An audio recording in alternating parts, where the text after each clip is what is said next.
Eh, Agradecer a todos los médicos y especialistas que nos acompañan la noche de hoy. La reunión va a ser grabada. Si alguien no tiene alguna de las anteriores, poner su correo en el chat para podérselas compartir. Lo otro, nos dará hoy el doctor Juan Miguel un enfoque en blancos terapéuticos en COVID-19 de acuerdo a lo que consideramos que puede ser un análisis más racional en la evidencia científica, teniendo en cuenta los diferentes pasos porque el proceso infeccioso va afectando al ser humano como un ser integral y de acuerdo a esto, qué opciones podemos tener y qué opciones podrían venir en un futuro cercano, tratando de ser lo más racionales posibles y evitando la cantidad muchas veces de información que lleva a que la gente pueda actuar en una forma incorrecta, empleando recursos que pueden ser inclusive tóxicos para su salud y de los cuales puede no haber una evidencia que justifique el beneficio por encima de los riesgos. Bienvenido, Juan Miguel. Muchas gracias por acompañarnos hoy y esperamos entre todos construir mucho conocimiento. Bienvenidos, los invito a tener los micrófonos apagados para poder evitar que el sonido distorsione la charla. Bueno, perfecto. Nuevamente para todos, muy buenas noches. Para mí es, como siempre, un placer esta reunión de los martes, pues estar con todos ustedes y como siempre, pues humildemente, pues les traigo la revisión.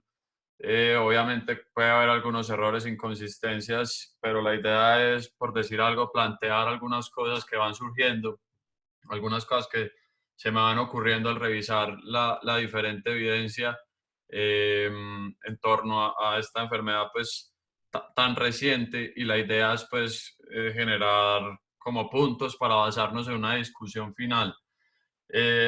Bueno, les quería contar adicionalmente, pues ya adicional a la charla, esta semana he vuelto por decirlo así, al ejercicio médico hospitalario. Ya terminamos esta cuarentena, pues por lo menos por parte mía. Ha sido pues algo interesante ver pues el hospital tan cambiado, cómo está toda la dinámica diferente, pero ha sido pues muy enriquecedor volver a ver pacientes que tanto nos hace falta. Eh, a pesar de eso, pues ha sido en parte una limitante para el tiempo que teníamos antes para preparar las charlas, pero de todas maneras he hecho el mayor esfuerzo posible para traerles la información más actual que nos permita llegar a las conclusiones más adecuadas. Entonces, a manera de introducción y de reflexión, y yo creo que prácticamente empezando en reversa, a manera de conclusiones, estas dos primeras diapositivas es lo que me queda después de hacer toda esta revisión. Me llamaba mucho la atención hace una semana en nuestra reunión de medicina interna, pues de residentes, hacemos un ejercicio de pregunta de interés, y la pregunta de interés de la semana pasada fue: ¿o se también en influenza? Y pues esto me llamaba mucho la atención porque decía, pues nos estamos enfrentando y nos estamos preguntando con qué vamos a tratar el coronavirus, y aún tenemos dudas con oseltamivir en influenza, que se viene mencionando hace rato, que ya tiene más estudios, que hemos podido recoger evidencia con mucho más calma. Entonces, cada vez me doy más cuenta, en algún momento estuvimos mal en cuanto a terapéuticas para gente, para bacterias. Hoy en día tenemos un arsenal muy amplio, y a pesar de que tenemos planteados muchos tratamientos para los agentes virales, pues no son igualmente efectivos como lo son los antibióticos para las bacterias.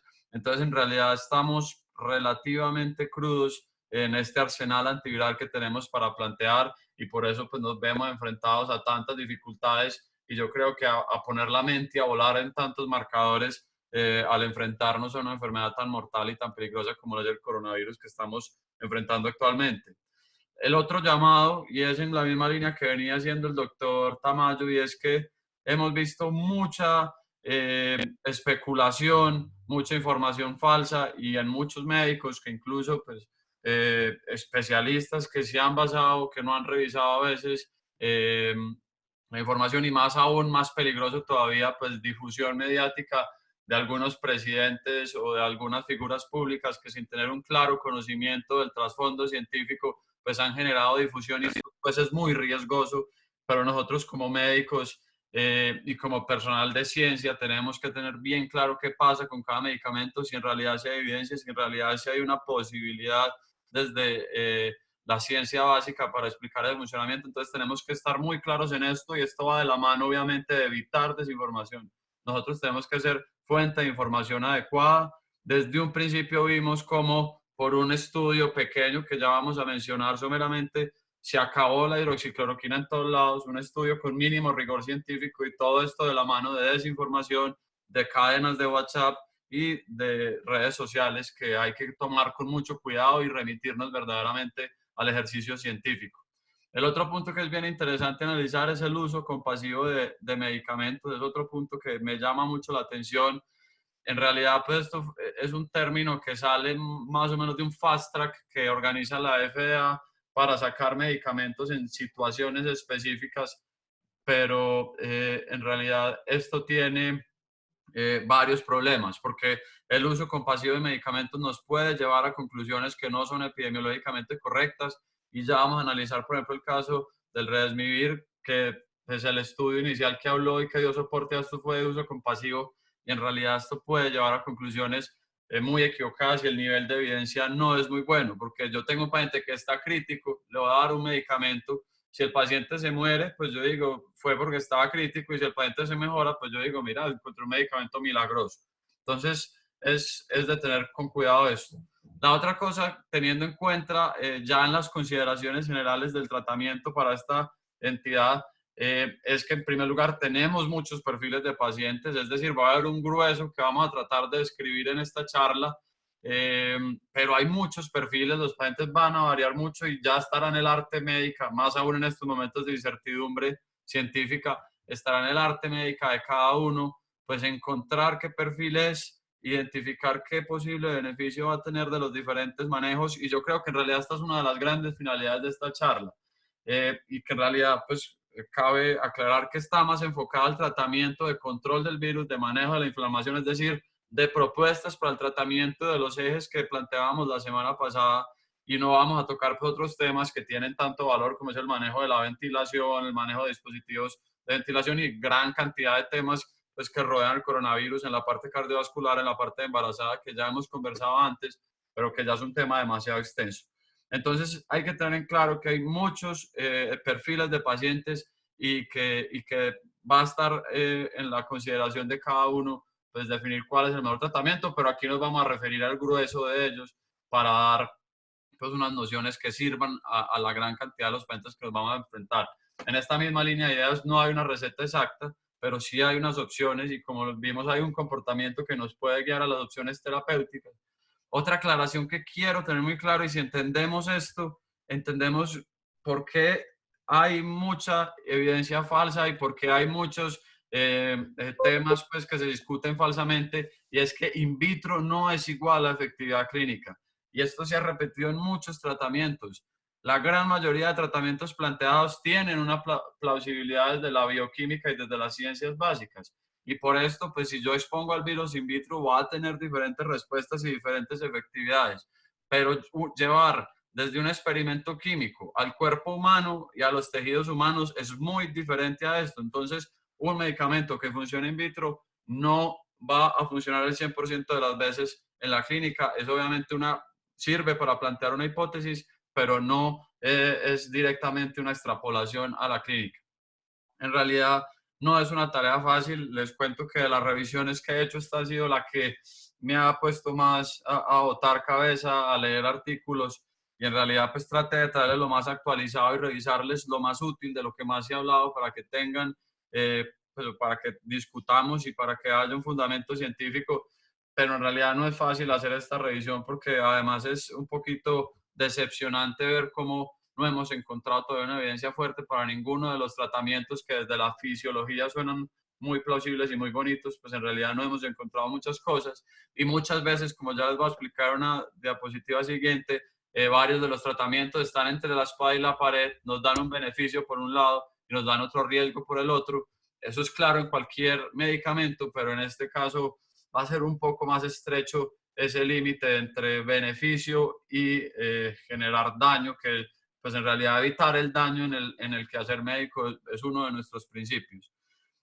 Y la otra cosa es que pues vamos a hablar varios blancos, pero nuevamente me quise centrar en los blancos que son más posibles, porque en realidad, pues yo digo, estamos en un ambiente de pandemia, necesitamos un tratamiento que sea barato, que podamos crearlo fácilmente y llevarlo a gran escala a los pacientes. Por eso pues hay muchos blancos bonitos desde el punto de vista de anticuerpos monoclonales, de otros pues, medicamentos, por decirlo así, más raros, pero que en realidad yo creo que es muy poco probable que los llevemos a una gran escala y que nos impacten en el tratamiento. Entonces, son más bien blancos teóricos que podrían extrapolarse a unos blancos, por decirlo así, más comunes que podamos intervenir. Entonces, esta frase, muchos blancos, pocas realidades, en realidad hay que tenerla en cuenta porque podemos plantear cosas teóricas muy bonitas, pero siempre debemos analizar, venga, ¿qué podemos de esto extrapolar a la práctica? Desde la parte devolviéndome, quería darles un dato. Ya vamos a hablar de la hidroxicloroquina, pero esa ha sido la más problemática de todas porque tuvo tanto cubrimiento mediático y leyendo, esto pues ya es de literatura gris y de periódicos, pero pues en realidad investigando sí fue cierto. Hay personas en Estados Unidos que tomaron suplementos para peces que tenían cloroquina y se han intoxicado y se han muerto. En África ha habido varios casos de personas que consumieron dosis altísimas de hidroxicloroquina buscando profilaxis y también han tenido arritmias y han muerto. Entonces, es decir, la problemática de la desinformación en torno a esto es grandísima y yo creo que en realidad esta es una de las finalidades grandes de esta charla. Entonces, sin más introducción, pues me encontré esta página haciendo la revisión, me parece bien bonita y los invito, pueden hacer un seguimiento, nos da un estándar interesante de lo que se está haciendo a nivel mundial. No es el mapa de casos de coronavirus, es el mapa de estudios de coronavirus y eso es loable. La respuesta de la comunidad científica ha sido muy fuerte, estamos estudiando muchísimo en coronavirus, todos nos hemos puesto las pilas y pues varios grupos a nivel mundial, así como nosotros, pues que en realidad esto es una actividad académica en torno a esto y que todos aportamos, en realidad son loables y son muy valiosos. Pero hay varias cosas pues que son interesantes. Obviamente China es el que más está investigando, los países más afectados, Estados Unidos, Francia, Italia, incluso Irán, han sido fuertes en plantear estudios. Aparte de eso también hay que cogerlo con lupa porque mucha gente está publicando por publicar, incluso algunos me parece que publicando por figurar. Entonces hay gran cantidad de publicaciones basura. Lo otro interesante que hay para ver es qué es lo que más se está investigando. Me llama mucho la atención pues los antimaláricos, hidroxicloroquina y cloroquina, 147 estudios, de lejos es el que más se está estudiando en este momento y entre más leo estudios, más me convenzo que es estrecho, o sea, es muy bonito el planteamiento fisiológico del medicamento, pero es estrecho el margen terapéutico que tenemos con estos pacientes y es un poco preocupante la toxicidad, como les venía mencionando, pero de todas maneras ha sido, por decirlo así, el medicamento de moda que se ha estudiado. Seguimos con Caletra. Miren lo interesante, los chinos en realidad es muy fuerte y en realidad hay muchos medicamentos y tenemos previamente, por ejemplo, la artemisina para el tratamiento de la malaria, que es uno de los pilares para la malaria complicada, pues los derivados de la artemisina vienen de la medicina tradicional china. Entonces, en base a estos extractos, pues estos diferentes medicamentos, yo creo que es interesante, pueden salir compuestos que a futuro nos van a servir. Terapias basadas en plasma, acitromicina, interferón, tocilizumab, favipiravir. En realidad, vamos a ver que a pesar de esto, la evidencia sigue siendo sin ser fuerte y la evidencia que actualmente, lastimosamente, no es muy prometedora, pero ya vamos a abordar. Entonces, como les decía, esta charla es por una continuación y está basada en la charla previa, retomando la charla previa para los que no estuvieron, pues igual los invito a que desee verla. Planteamos una complicación de los pacientes con COVID en base a 3 ejes que no van a ser necesariamente de presentación en igual momento durante la enfermedad, pero que van a ir íntimamente de la mano. Cada uno va a llevar a perpetuar el otro en los pacientes complicados y vamos a estar basados en la pérdida de la protección de la ECA2, disfunción endotelial, en la respuesta inflamatoria no controlada, que ya vamos a hacer una pequeña actualización en ese sentido, y al fenómeno por decirlo así, que ya es muy terminal y final y el resultado de disfunción endotelial de respuesta inflamatoria, que va a ser un fenómeno de trombosis y finalmente coagulopatía, que va a ser, como les digo, ya un fenómeno más final, pero también muy importante en estos fenómenos fisiopatológicos. Entonces planteábamos en la charla previa fases, esto pues ya se ha descrito antes, pero pues yo he tratado de dividirlo un poquito más porque me parece que es bien importante según lo que vamos descubriendo nuevamente. Se me olvidó hacer al principio la aclaración, esto es una charla de tratamiento de COVID, puede que en una semana esté sumamente desactualizado. Los artículos que incluyo aquí, el 50% han salido en las últimas 7, 10 días y comparando con la presentación que hice sobre esto hace un mes, pues la presentación de hace un mes está totalmente desactualizada y no tiene ningún sentido. Entonces es de aclarar que este conocimiento pues va a ser, pues va a poder cambiar muy fácilmente. En todo caso, el planteamiento de fases me parece a mí que va a ser pues, lo que nos permitirá hacer un abordaje más lógico a cada uno de nuestros pacientes y que en realidad pues, ya lo vamos a profundizar más, pero yo hago hincapié y yo creo que esta es la causa por la que muchos estudios han mostrado resultados variables, porque si yo cojo un paciente en una fase y le aplico un tratamiento y lo cojo en otra y le aplico el mismo tratamiento, vamos a ver que en una puede ser útil, en otra puede ser incluso contraproducente. Entonces nos vamos a basar en fase de preinfección, infección, lesión pulmonar, inflamación y sepsis. Esto es muy importante, cada vez nos damos más cuenta que esto es en realidad un fenómeno séptico. Y este es otro hallazgo que tenemos que tener muy en cuenta, es la inmunosupresión. Nos hemos centrado mucho en inflamación, pero finalmente también va a haber inmunosupresión y finalmente secuelas. Y en este espectro de lesión pulmonar, como les decía, va a haber patrones cardíacos, patrones más afección renal, patrones más trombosis y patrones más proinflamatorios que debemos identificar. Entonces, como les decía, los tres ejes que planteábamos se presentan en diferentes puntos durante la evolución y planteábamos la semana pasada múltiples blancos terapéuticos, pues en la parte de preinfección, pues está más el abordaje de profilaxis. En algunos sitios ya se ha empezado a usar hidroxicloroquina profiláctica, que en realidad eso no tiene ninguna evidencia ni ningún valor claro, son más medidas desesperadas ante el temor y que habrían otros factores que yo podría determinar para saber qué paciente tiene más riesgo y que eso sería pues importante. Ya al momento de la infección, pues la idea va a ser modular esa entrada del virus o modular la replicación viral. Para eso tenemos varios agentes que ya vamos a discutir más a profundidad. En el momento de la inflamación y de la lesión pulmonar, pues vamos a tener de la mano el fenómeno trombótico que les mencionaba. Ahí va a tener de la mano tromboprofilaxis e estudios interesantes que vamos a mencionar en la parte de anticoagulación, incluso en los pacientes críticos sin tener ningún evento trombótico claro, pues ya hay estudios de incluso anticoagularlos de entrada, inmunomodulación, que ahí vamos a tener varias líneas, y la parte pues de ventilación que escapa al espectro pues de esta charla. Y de la parte de inmunosupresión pues tenemos que estar pendientes prevención, búsqueda activa, profilaxis y hoy traemos pues algún artículo que salió en Lancet recientemente bien interesante, ya activación del sistema inmune en este punto. Es decir, aquí estamos hablando de inmunomodulación y esto estaría ahí ya en el espectro de tirar inmunosupresión, que no sería lo ideal. Y aquí ya estaríamos hablando de todo lo contrario, activación del sistema inmune en fases tardías de la enfermedad. Entonces, yo creo que la diapositiva más importante de la charla y que yo creo que la gráfica que debe quedar es primero la parte de arriba. La vez pasada hablábamos de marcadores. En realidad, pues esto me ha dado mucho vueltas en la cabeza y he tratado de pensar qué opciones tenemos aquí y pues en realidad obviamente no hay nada claro, no hay un corte que me separe todo esto perfectamente, pero yo creo que sí hay algunas cosas que nos permitirán guiarnos y que finalmente, pues por lo menos por ahora lo que tenemos conocido va a ir muy de la mano del criterio médico, pero yo les planteo, pues personalmente estos marcadores que nos podrían de pronto servir y de pronto guiar basado en los mismos hallazgos fisiopatológicos. Entonces, en la parte de preinfección va a estar, como les decía, más enfocado a identificar qué pacientes, o también esto irá de la mano en la infección temprana, qué pacientes están más en riesgo, que son este grupo de pacientes pues, que ya conocemos y que ya hemos mencionado previamente.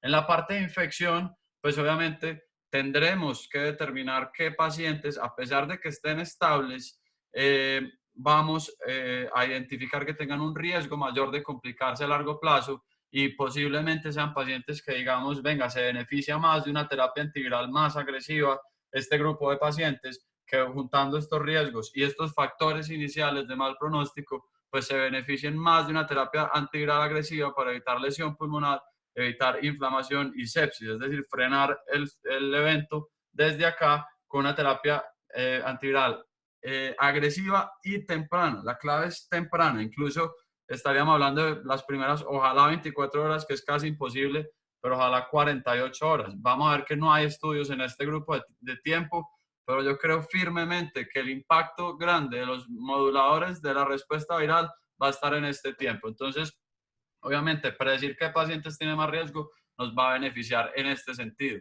Por la parte de la lesión pulmonar, de la fase de lesión pulmonar, pues obviamente nos podremos guiar por la clínica. Empeoramiento, pues sabemos incluso que la radiología no es del todo perfecta, porque hay hallazgos radiológicos que del todo no se correlacionan en pacientes con enfermedades leves, que tienen hallazgos muy severos en la TAC, y otros que tienen cuadros severos sin hallazgos tan floridos. Pero yo creo que va a marcar la parada más el deterioro clínico de nuestro paciente, el empeoramiento de su dificultad respiratoria, el SRA que requiere oxígeno, que requiere ventilación mecánica y demás medidas, pues nos va a hablar de que está ocurriendo una lesión pulmonar, y esto muy de la mano con un fenómeno de inflamación y sepsis que nos irá ya marcando este paso a esta parte.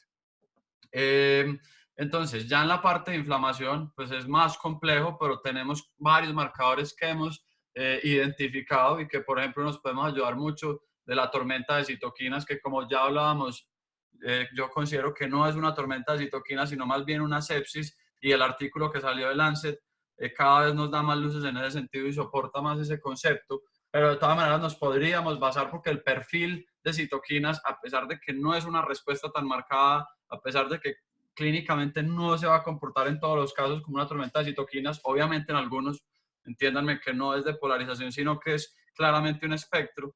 Entonces tendremos unos marcadores, por ejemplo, la IL-6 en aumento podría hablarnos de que estamos entrando en una fase inflamatoria.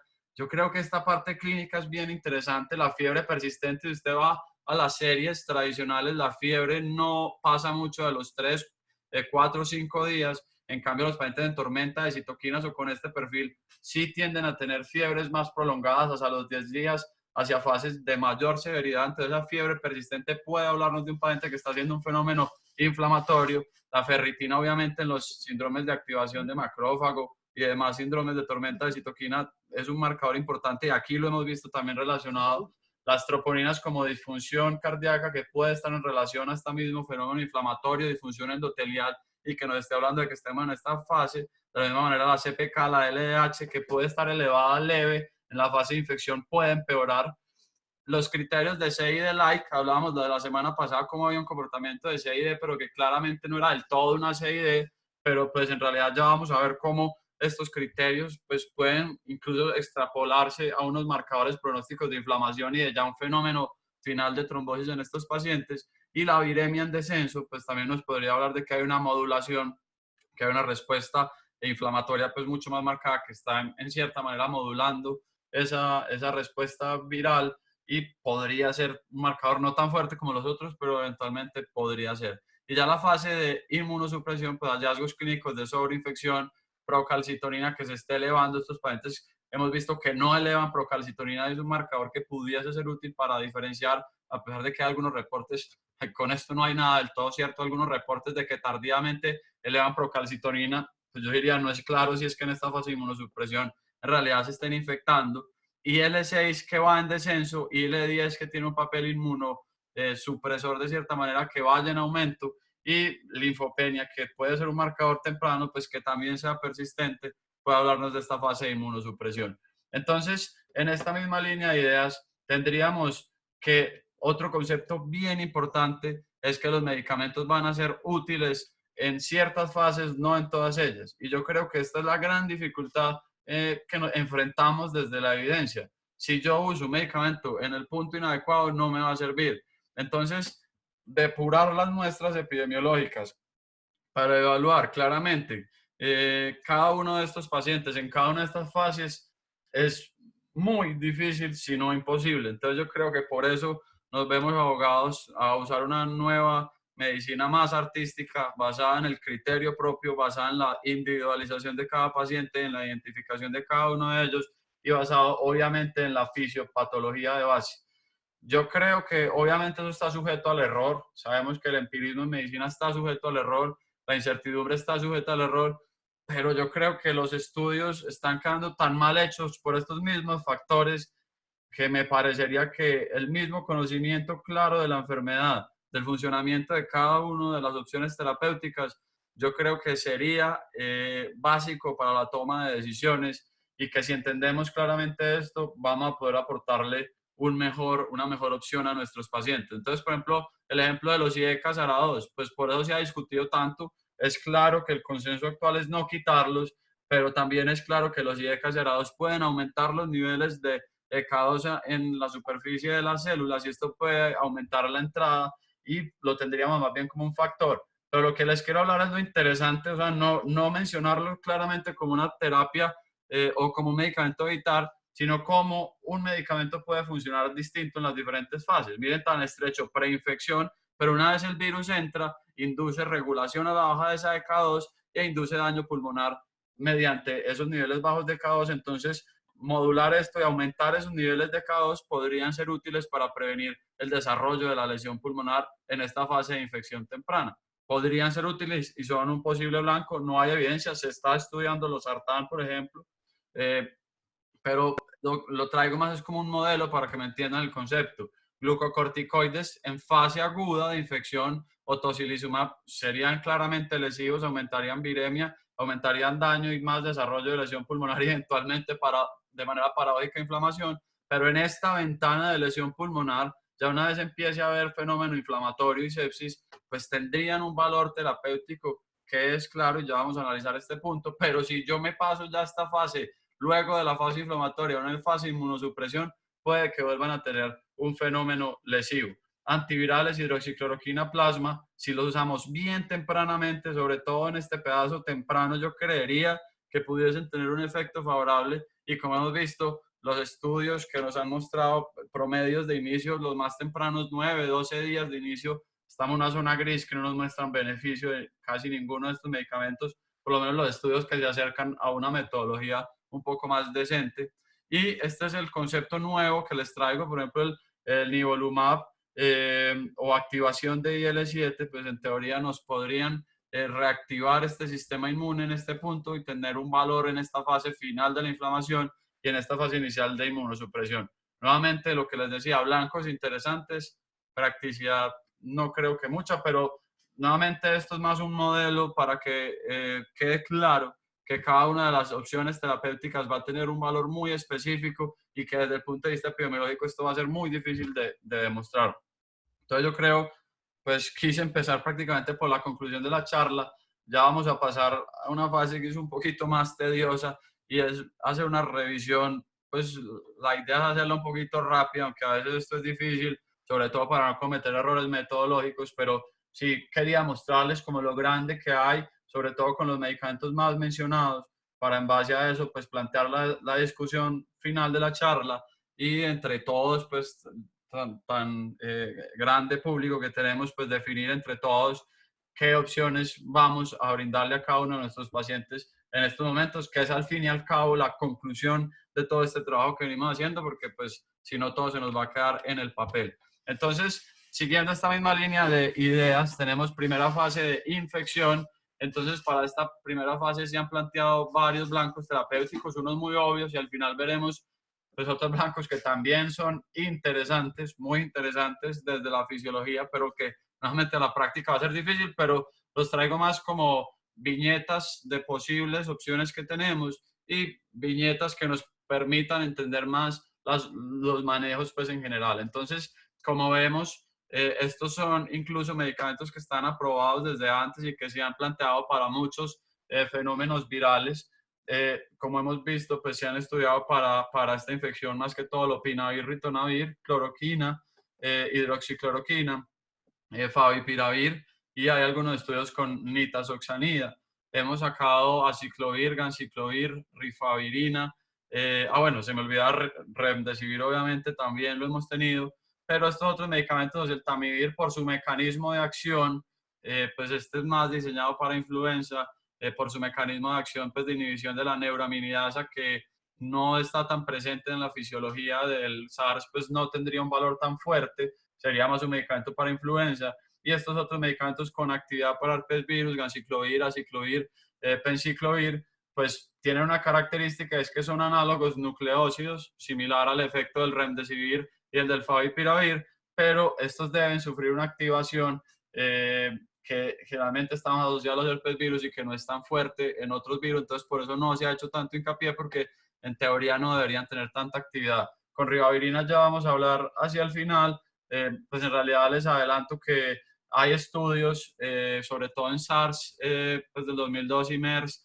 y en realidad pues, los análisis por subgrupos mostraron que no tenía evidencia y los análisis crudos mostraron incluso que podría aumentar la mortalidad. Hay estudios sobre todo junto con interferón que no fueron muy buenos. Y la nitazoxanida, pues obviamente vamos a ver que hay medicamentos que usualmente hemos tenido para otros tratamientos, pues y que decimos que locura, pero que en realidad se han demostrado tener efectos pues, antivirales de modulación de vías de supervivencia celular que podrían tener alguna validez en este tratamiento, como lo son la ivermectina, como lo son la cloroquina, como lo son la nitazoxanida, pues que se han planteado. Otro medicamento, otra línea interesante, son los inhibidores del serin proteasa, como el nafamostat, y ya vamos a ver pues otros de esta familia que se han estudiado, sobre todo porque esta es bien importante para la fusión del virus, ya vamos a hablar un poquito más de eso, pero son varios pues blancos que se plantean. Entonces vamos viendo que hay varios blancos que son interesantes. Remdesivir es interesante, favipiravir es interesante porque podrían servir, ya vamos a ver qué evidencia hay, pero pues la aplicación por lo menos en nuestro medio sería más difícil. Y hay otros agentes como la cloroquina y hidroxicloroquina que son bien atractivos y yo creo que es una de las razones por la que más se ha estudiado, y es que si demostramos que estos agentes sirven, pues podríamos darlo a gran escala y sería pues casi que pegarle al premio mayor. En cambio hay otros agentes que ya van siendo más difícil usar a gran escala y a pesar de que demostremos su utilidad, pues no va a tener tanto impacto a nivel mundial. Entonces el primero obviamente que tenemos que empezar a hablar es la hidroxicloroquina. Entonces es el medicamento más estudiado, pero ya vamos a ver qué tanto sabemos y qué tanto tenemos pues para aplicar en la práctica clínica. Tenemos que primero se describió para Epstein-Barr en 1960, prometedor en mononucleosis infecciosa. Después los estudios demostraron que los efectos eran variables y al fin se dejó de usar, pero se conoce más o menos su actividad antiviral desde ese momento. Se ha planteado extensamente para varios virus, incluso arbovirus, el dengue, para Zika, para coronavirus pandémicos previos como el MERS, como el SARS, y ha mostrado para todos ellos actividad in vitro. Nuevamente lo repito, in vitro, pero estudios ya más profundos clínicos no han mostrado pues mayor actividad y por eso no usamos hidroxicloroquina en dengue, ni en Zika, ni nada de eso, porque no hay evidencia. Ha sido muy bueno in vitro porque su forma de función es bien interesante, pero en realidad no va a la práctica. Entonces, tiene un efecto antiviral y la otra cosa bien interesante que nos podría gustar o sea, que gusta mucho, pero les decía, gusta mucho desde la fisiología, es que tiene un efecto inmunomodulador, no inmunosupresor. Es decir, va a modular esas respuestas de citoquinas sin favorecer aumento de la respuesta viral, en teoría. Entonces, ¿cómo tiene su efecto antiviral? Los dos efectos pues, principales van a ser estos. El virus obviamente va a entrar, pero este va a cambiar el pH del sitio de unión entre el virus, entre la espiga y entre la enzima convertidora de angiotensina. Esto va a evitar que se haga el clivaje de esa espiga y que haya una unión adecuada y asimismo una fusión. Va a entrar, pues se teoriza que evitaría esta entrada. Segundo, evitaría que el virus en los endosomas pues, que tienen un pH ácido, como la hidroxicloroquina tiene un pH que va a tender a ser lo más básico, va a evitar que ese virus salga y libere pues, su RNA y su maquinaria para empezar a reproducirse pues, o a crear copias de este mismo. Entonces va a evitar este segundo paso. Y ahí descrito un último paso y es que evita el ensamblaje, ya una vez hechas estas proteínas, evita el ensamblaje de las mismas y hay incluso otras vías descritas relacionadas a las vías de MAP kinasa, distinto, pero no es la idea profundizar los dos mecanismos pues, principales son estos. Y además va a tener un efecto modulador de TNF-alfa, tanto a nivel de la secreción, a nivel de los macrófagos, y de la acción de este mismo a nivel de los receptores. Es decir, va a tener un efecto casi que anti-TNF, y pues aquí se plantearía que en este paso inhibiría pues ese paso al desarrollo de de la respuesta pues de citoquinas tan marcada que vemos. Entonces pues sería un blanco terapéutico que estaría modulándonos en 2 puntos, entonces casi que yo podría ponerlo en cualquier momento sin importar qué fase sea, porque va a ser inmunomodulador, no inmunosupresor, y va a ser antiviral. Entonces pues en teoría, como les digo, suena mucho, es barato, sería el medicamento perfecto si lográramos demostrar que funciona. ¿Qué pasa? Vemos nuevamente, pues les digo, tiene efecto antiviral in vitro, con sobre todo la hidroxicloroquina, es incluso descrito casi 10 veces más potente que la cloroquina y tendría un perfil mejor para efectos adversos. Entonces claramente la hidroxicloroquina sería la gente a estudiar. Esto está pues ya demostrado en este artículo. Sugieren pues una buena concentración inhibitoria 50, entonces, y que incluso sería plausible alcanzarla con dosis desde el punto de vista farmacológico en humano, pues por modelos. Entonces vamos fortaleciendo más. Entonces por eso va esta idea hasta aquí de que la hidroxicloroquina es un medicamento que puede servir. Entonces por eso se genera pues mucha confusión. Tenemos plausibilidad biológica, tenemos función in vitro y ya pasamos a la clínica. Entonces este estudio fue la causa del desabastecimiento de hidroxicloroquina a nivel mundial, un estudio de 36 personas y realizado en Francia, todos pacientes mayores de 12 años con SARS-CoV-2 confirmados. Se les dio hidroxicloroquina 200 miligramos cada 8 horas por 10 días comparado con manejo estándar y miraron la negativización de la PCR al día 7. Entonces vamos viendo aquí cómo estos estudios van mirando unos desenlaces que en realidad son subrogados. A mí quien me asegura que el descenso de la PCR al día 7 se asocie con mejores desenlaces clínicos. Entonces yo en base a esto pues no puedo plantear una recomendación fuerte. Es decir, esto sería más casi que un estudio para plantear hipótesis clínicas a futuro. Entonces ellos nos muestran estos datos, pues que son, al mirar esta tabla, pues dice uno, estos son unos datos pues muy fuertes. Entonces pues plantearía uno todavía más, venga, ya tenemos función desde la fisiología, función in vitro, y ahora tenemos un estudio clínico que nos está demostrando que disminuye la carga viral. Sí, pero nuevamente, ¿eso qué? La carga viral, ¿qué? Y vamos a ver que a nivel de todos los estudios, la carga viral, que ha sido un desenlace muy medido, en realidad no tiene mayor desenlace, y yo creo que desde las mismas bases de fisiopatología que vamos hablando, estos pacientes ya complicados, la carga viral no importa, ya el daño está haciendo es por inmunidad. Entonces, si estos pacientes les manejamos la carga viral, pues no va a ser tan fuerte. Entonces, miren cómo en esta línea roja los pacientes tratados tuvieron una respuesta viral mucho más significativa al día 7 y aún más plantean esto para el día 5, todos los pacientes tratados con hidroxicloroquina más acitromicina tenían carga viral negativa. Entonces, claro, ya a este punto, con todo lo que llevamos, más esto, el mundo entero dijo, hidroxicloroquina con acitromicina es la cura para esto. Inhibimos totalmente el virus, pero es por esa misma forma de pensar que no tenemos clara la fisiopatología de lo que está ocurriendo. Entonces, la inhibición viral no se ha demostrado fuertemente asociada a desenlaces clínicos fuertes. Entonces, en realidad esto nos muestra sí, hay inhibición viral, pero a qué costo de toxicidad, de prolongación del QT, de toxicidad cardíaca, de estos dos medicamentos que claramente conocemos prolongan el QT, y a qué beneficio clínico. No tenemos claro, el estudio no buscaron pues estos desenlaces clínicos propiamente, además no lograron la muestra calculada y además excluyeron 6 pacientes del análisis de los que estaban en este tratamiento, y esos 6 pacientes pues no les fue muy bien, uno se voló, 3 se murieron, uno seguía en UCI. Entonces en realidad pues sí fue raro que no los incluyeran, que eran pacientes que venían en el tratamiento, y pues obviamente esto genera cierta cantidad de sesgo, y obviamente es un estudio abierto, pues tiene varias características desde el punto de vista metodológico que también lo limitan.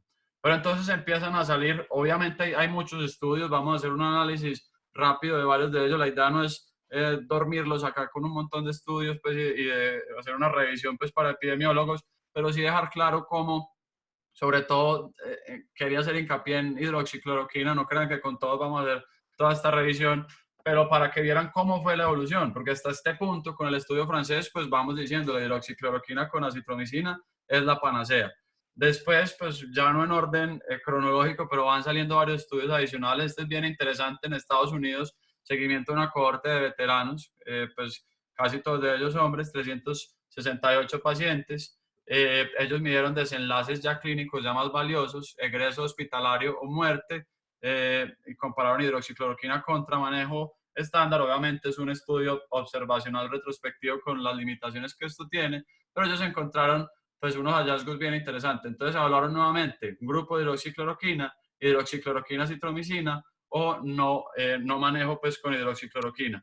Cuando vieron mortalidad fue mucho menor, pues obviamente con las limitaciones que esto tiene, fue menor en el grupo que no recibió tratamiento, con un valor de P significativo, y incluso los pacientes que estuvieron de alta al final del seguimiento fueron mayores en los que no recibieron ningún tipo de tratamiento. Y ya en los análisis, por lo menos para ventilación, pues sí hubo una tendencia aparente, hidroxicloroquina, citromicina, a tener menos pacientes ventilados, que obviamente es un desenlace muy importante en este contexto, porque entre menos pacientes en UCI tenga yo, menos colapso tengo y más posibilidades de salvar vidas tengo. En teoría sería pues un desenlace muy valioso en estos momentos. Y hubo una tendencia que no fue significativa del todo, y incluso con la hidroxicloroquina sola hubo antes una tendencia a empeorar, lo cual es llamativo, pues obviamente es un estudio que tiene claras limitaciones y ellos mismos la plantean desde el punto de vista epidemiológico. Por la parte de mortalidad, hubo un aumento significativo de la mortalidad con hidroxicloroquina, y pues no hubo resultado definitivo ni en ventilación ni en mortalidad con hidroxicloroquina, citromicina. Entonces miren que ya tenemos otro estudio mucho más fuerte, con una muestra 10 veces más grande, obviamente con una calidad desde el punto de vista epidemiológico que es menos fuerte, pero vamos viendo cómo no va siendo tan hermosa ese manejo de hidroxicloroquina y citromicina como nos planteaba el estudio francés inicial. Este es otro estudio interesante que hacen los chinos, pues en la misma línea, comparando unas dosis altísimas de hidroxicloroquina, 1200 miligramos al día 3 por 3 días, luego 800 miligramos al día 3 por 2 a 3 semanas, más terapia estándar comparado con terapia estándar, y ellos miran negativización a los 28 días, pues, cómo se va normalizando la PCR, y los linfocitos al día 28 fueron como sus desenlaces principales. Entonces miren PCR comparando hidroxicloroquina, que va en línea azul, más la línea, más comparado con la línea punteada roja, que es el manejo estándar. Miren cómo se cruzan incluso hasta el final, demostrando pues en estas curvas de Kaplan-Meier que no hay ninguna diferencia en la disminución del virus, pues que es muy llamativo nuevamente, una muestra tan grande con una dosis mucho mayor, como en estos pacientes no hay disminución pues significativa de la viremia usando hidroxicloroquina. Demostraron nuevamente desenlaces débiles, una tendencia no significativa a aumento de los linfocitos, y hubo una tendencia que sí fue significativa al descenso de la PCR. A pesar de eso, nuevamente, ¿qué nos representa descenso de la PCR? No tenemos muy claro, eso extrapolado a la clínica no es muy fuerte. Entonces, en realidad, pues no vamos hasta ahora como con unos desenlaces muy fuertes en estos estudios que tienen ya muestras más grandes, y que pues van haciéndole contrapeso al estudio pequeño que veíamos al principio, que también pues todos tienen limitaciones, pero pues ahí vamos viendo entre lo que podemos, que en realidad la cosa no es tan color de rosa como nos la pintaban. Y esto es lo otro que empezamos a ver, 30% versus 8% de efectos adversos en el grupo de hidroxicloroquina. Solo 2.9 fueron severos, pero pues vamos viendo que en realidad por una PCR que baje, yo arriesgarme a tener esta cantidad de efectos adversos, pues no es algo tan fuerte. Y ya van apareciendo más riesgos. Otro estudio observacional multicéntrico retrospectivo en Francia tampoco mostró pues desenlaces favorables en cuanto al desenlace compuesto de UCI y muerte por cualquier causa, pero mostró casi un 10% de pacientes demostraron prolongación del QT. Entonces ya se dejó uno asustando ahí. Estos solo tenían hidroxicloroquina. Y otro estudio en Brasil, una población más similar a la nuestra, terminado prematuramente, planteaban una recolección de 500 casos más o menos, y lo tuvieron que parar a los 81 porque encontraron una tendencia a mayor mortalidad con hidroxicloroquina. Había un uso muy importante de acitromicina en estos pacientes, pero en realidad sigue siendo pues llamativo, y obviamente el planteamiento que se hacía inicialmente era la combinación de los dos medicamentos, y miren, terminado prematuramente, no solo por la mortalidad, sino 25% de estos pacientes empezaron a presentar prolongación del QT y hubo que suspenderlo pues por seguridad. Entonces vamos viendo en resumen que es un medicamento que no ha mostrado un beneficio muy fuerte y que tiene unos claros riesgos desde el punto de vista cardiovascular. Quería pedirles perdón por las referencias de los estudios pasados. Si alguien los quiere, yo se los paso, porque por cuestiones de la pantalla me quedaron cortados, quedaron pegados muy bajitos. Entonces se los quedo debiendo para el que los quiera ver. Entonces, en conclusión, por la parte de hidroxicloroquina, la evidencia a favor es de mala calidad. Los desenlaces favorables que hemos encontrado son débiles. Es un medicamento que no está exento de riesgo. En contraposición a esto, es un medicamento que tiene gran posibilidad de riesgo desde el punto de vista de toxicidad cardiovascular, por lo menos solamente mirando ese riesgo. Claramente sería peligroso, sería no tener en cuenta la evidencia que en este momento sería contraproducente recomendar a este medicamento de rutina, y el llamado es a un uso individualizado que en realidad podría pensarse, y sobre todo desde la parte más que todo hipótesis, en los pacientes donde se aborde este tratamiento de una manera temprana, es decir, en las primeras 48, 72 horas. Entonces, por ese lado queda claro que la hidroxicloroquina en este momento no es tan fuerte como pensamos en algún momento, y hay que tener mucho cuidado con la evidencia que va saliendo. Este es el ejemplo principal de la desinformación y de la pérdida del rigor científico que hemos tenido asociado a este periodo, por decirlo así, de crisis.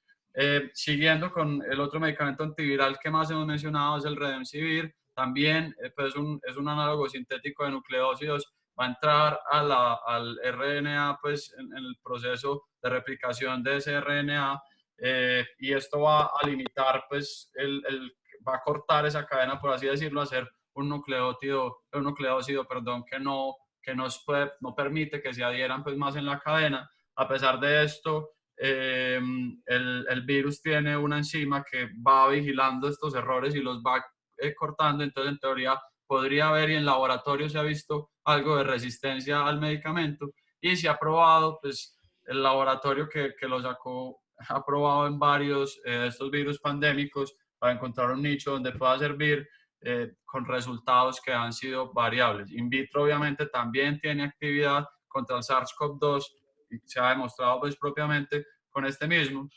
Entonces, el primer estudio, y este es otro de los puntos importantes, el uso compasivo de Remdesivir. Entonces, obviamente es un estudio observacional, no tiene comparador. Entonces, ellos compararon los pacientes que se les dio Remdesivir contra los que no les dio Remdesivir, un total de 53 pacientes, unas edades medias entre 60 y, pues miren, en torno a 64 años, un predominio importante de hombres, y ellos con varias comorbilidades asociadas, como hemos visto pues en gran cantidad de estas series. Y miren lo importante, le inician el Remdesivir en promedio día 11, día 13, día 12, los más tempranos día 8, día 9, en general, pues en los rangos aquí de los intervalos.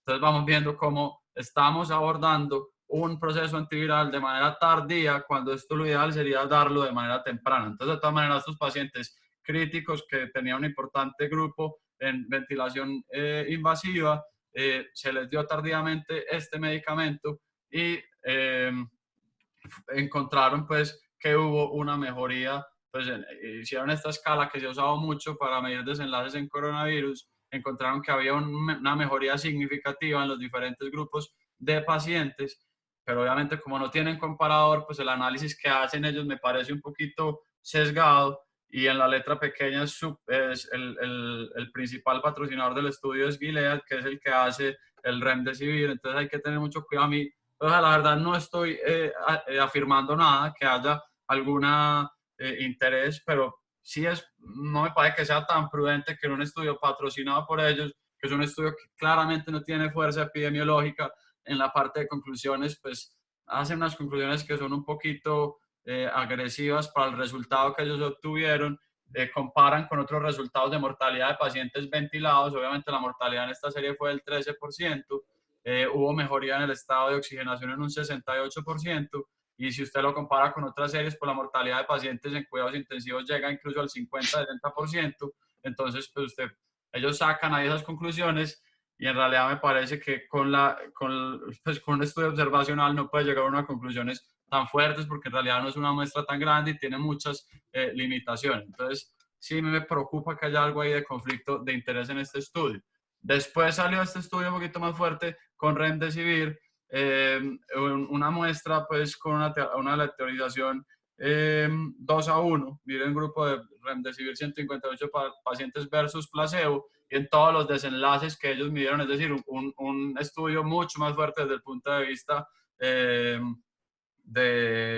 de epidemiología, y miren que la diferencia en ninguno de los desenlaces pasó pues fuertemente pues pasaron por la unidad o pasaban por el cero, pues dependiendo de la medición epidemiológica que se tenga, es decir, no les dio un desenlace fuerte, lo único fue una tendencia numérica que no fue epidemiológicamente significativa a una mejoría clínica en el Remdesivir en el grupo menor a 10 días. Esto se los pongo obviamente también sesgado de mi parte, porque yo claramente creo que estos estudios, la hipótesis que han planteado y la tendencia ha sido a que los antivirales iniciados de forma temprana puedan tener una efectividad mayor. No mostraron disminución significativa entre los pacientes de Remdesivir y control en cuanto a la viremia, y en la tasa de mejoría tampoco pues como se muestra aquí en estas curvas de Kaplan-Meier, tampoco una mejoría importante. Entonces, en conclusión, por parte del Remdesivir no hay una evidencia fuerte. El estudio compasivo es muy débil desde el punto de vista epidemiológico, y estos otros estudios que van saliendo ya más fuertes no nos han mostrado unos beneficios tan claros.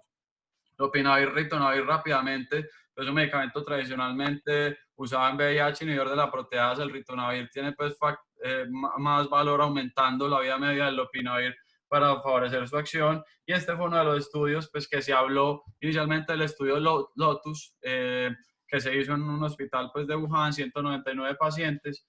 En realidad, pues por no extenderme, pues ellos miraron lopinavir con terapia estándar y miraron tiempo a mejoría clínica y medido pues más que todo por un puntaje ordinal a los 7 a 14 días.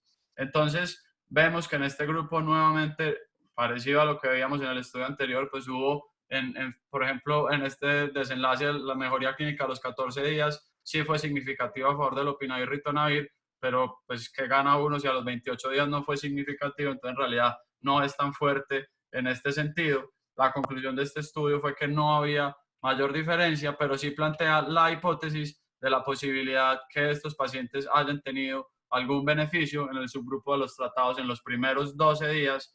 Pues en el análisis por subgrupo sí hubo una diferencia significativa desde el punto de vista epidemiológico, pero obviamente sería un hallazgo para plantear hipótesis y desde el punto de vista pues que no podría permitir sacar conclusiones, ya que el desenlace primario no tuvo un resultado favorable. Es decir, nuevamente, para nosotros que estamos analizando esto desde el punto de vista ya más profundo, yo creo que los antivirales usados de manera temprana tienen un claro valor. Nuevamente, el lopinavir, ritonavir no tuvo valor en disminución significativa versus el control en la carga viral.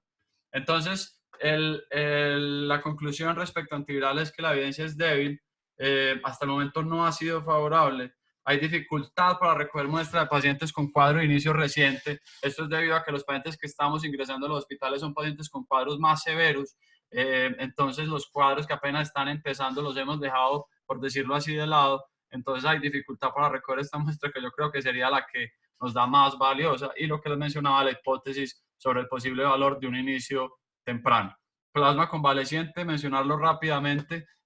Se plantea anticuerpos neutralizantes, aumento de anticuerpos activos pues, en estos pacientes, aumento de opsonización y fagocitosis o citotoxicidad, o incluso efectos inmunes inespecíficos. Para esto, la evidencia sí que es todavía más leve. Tenemos 2 series de casos, esta de 5 pacientes, otra de 10 pacientes que fueron favorables. Estos pacientes se les dio plasma convaleciente, pero miren, también tardíamente, y el efecto, pues, que sería como una inmunidad pasiva, también sería mejor si se administrara desde una forma temprana, pero en este grupo, pues, de serie de casos, en general les fue bien. Había 3 de alta y había otros estables todavía en ventilación mecánica, pero pues una tendencia a una mejoría. Nuevamente un estudio observacional con evidencia muy débil, pero miramos este otro que se llevó a cabo en China, otro estudio también observacional, pero sí de casos y controles, encontraron, pues se trataron 6 pacientes, los controles fueron 15 pacientes, ya llevaban también muy avanzado pues el cuadro, 23, 20 días en promedio, incluso algunos pues fue mayor. Y aquí están pues los grupos de tratamiento, pero los que les quería mostrar principalmente fue que la mortalidad en los grupos de tratamiento con el plasma convaleciente fue 83% versus 93% en el grupo no tratado. No hubo una diferencia epidemiológicamente significativa. Pues el virus se logró limpiar en el 100% versus en el 26% de estos pacientes. Entonces miren cómo pues obviamente también con limitaciones, nos muestra cómo a pesar de una limpieza viral, la mortalidad pues no tuvo una diferencia epidemiológicamente significativa. Y miren que en el 100% de este grupo de pacientes se logró la limpieza, pues la depuración del virus antes de la muerte. Entonces, pues es bien llamativo como aquí vemos dos cosas. Pues en primer lugar, este estudio, ambos débiles, está en contraposición a la serie de casos que veíamos, y adicionalmente nos muestra cómo a pesar de que lograron deshacerse pues del virus, la mortalidad no mejoró significativamente. Entonces, en conclusión, para los que tenemos planteados actualmente, y por eso les decía que es muy triste y es muy duro después de toda esta revisión, encontrar que nada ha sido fuerte desde el punto de vista epidemiológico, con la aclaración de que tenemos una hipótesis de que el tratamiento temprano puede ser una buena opción. Entonces, finalmente, alternativas, los inhibidores de esta proteína serina, que nos haría pues evitar que haya ese clivaje entre la porción S1 y S2 del SARS-CoV-2, y esto evite que haya una interacción que permita entrar por medio de la enzima convertidora de angiotensina 2. Este era pues los medicamentos que les mencionaba inicialmente, pero de todas maneras no son claramente pues aplicables a gran escala. Otras alternativas son ECA2 soluble, que permitiría prácticamente opsonizar el virus y favorecer aumento de los niveles de ECA2. Entonces tendría efecto doble al limitar la entrada del virus, pues, el contacto con la ECA pues, de las propias células, y además aumentaría ese valor de ECA que tiene, que como vimos tiene un valor protector. Los receptores de la ECA2 que están, pues los ARA2, por ejemplo, los SARTAN, que se están estudiando ya una vez está infectado para modular esa respuesta viral. Vacunas basadas en la espiga, pues son todos factores que nos podrían modular toda esta vía y serían pues variantes terapéuticas o blancos terapéuticos en esta vía relacionados sobre todo con la interacción con la enzima convertidora de angiotensina 2.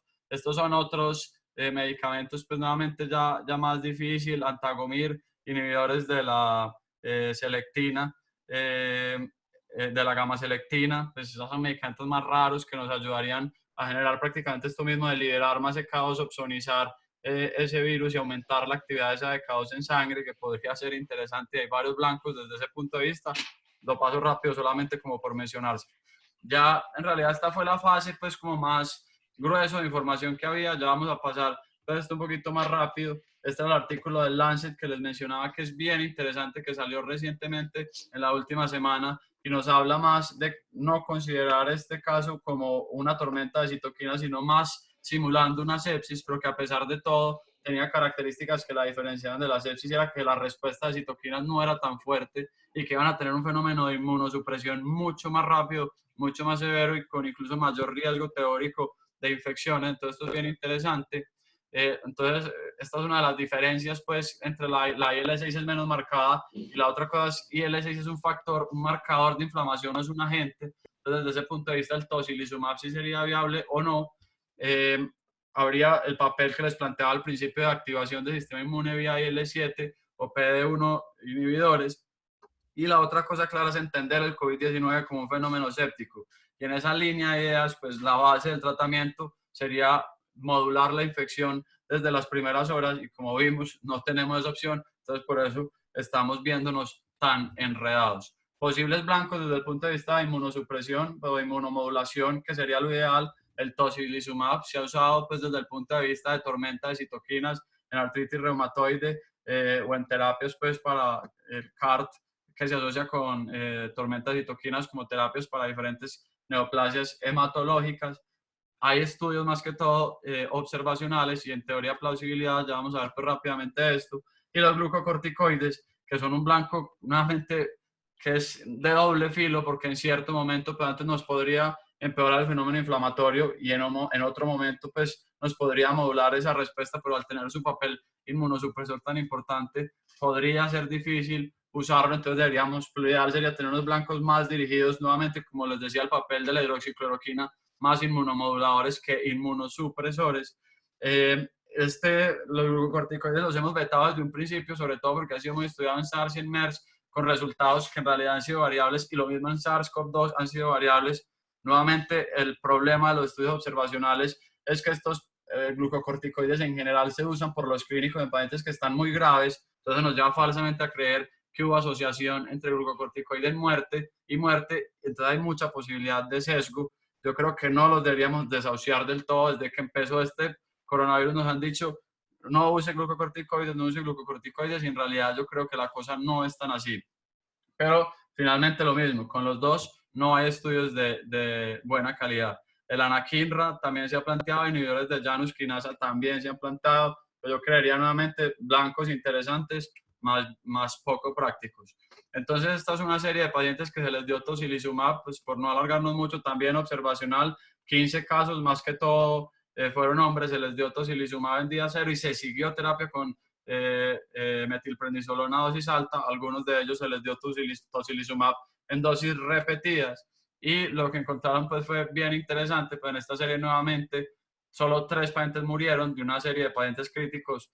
Nuevamente tenemos los mismos efectos que no sabe uno si sean espurios, y si a la hora de un estudio con mejor metodología si nos muestren resultados, pero lo interesante fue que en varios pacientes el valor de la perdón, PCR sí disminuyó, pero lo que les quería mostrar es que lo interesante fue que en todos los pacientes, el valor de la IL-6, pues que es el blanco terapéutico del tocilizumab, antes tendió a aumentar. Ellos plantean que fue debido a que al usted inhibirla, pues que es algo esperado, al usted inhibir la IL-6, pues esta se va a liberar, se va a acumular en el citosol y va a generar, pues por decir algo así, un valor espúreo de IL-6 inactivada alta a nivel de sangre, sin ser esto pues una respuesta de que en realidad haya sido que aumentó la IL-6, no, pero sí fue pues ese comportamiento interesante y tuvo tendencia a hacer un pico y a disminuir. Pero nuevamente lo final de la serie es que la gran mayoría de sus pacientes tuvieron a estabilizarse, a pesar de que ellos son más serios y no tienen esta conclusión, pues claro, al ser un estudio observacional y simplemente mostrar cómo fue el desenlace de estos pacientes.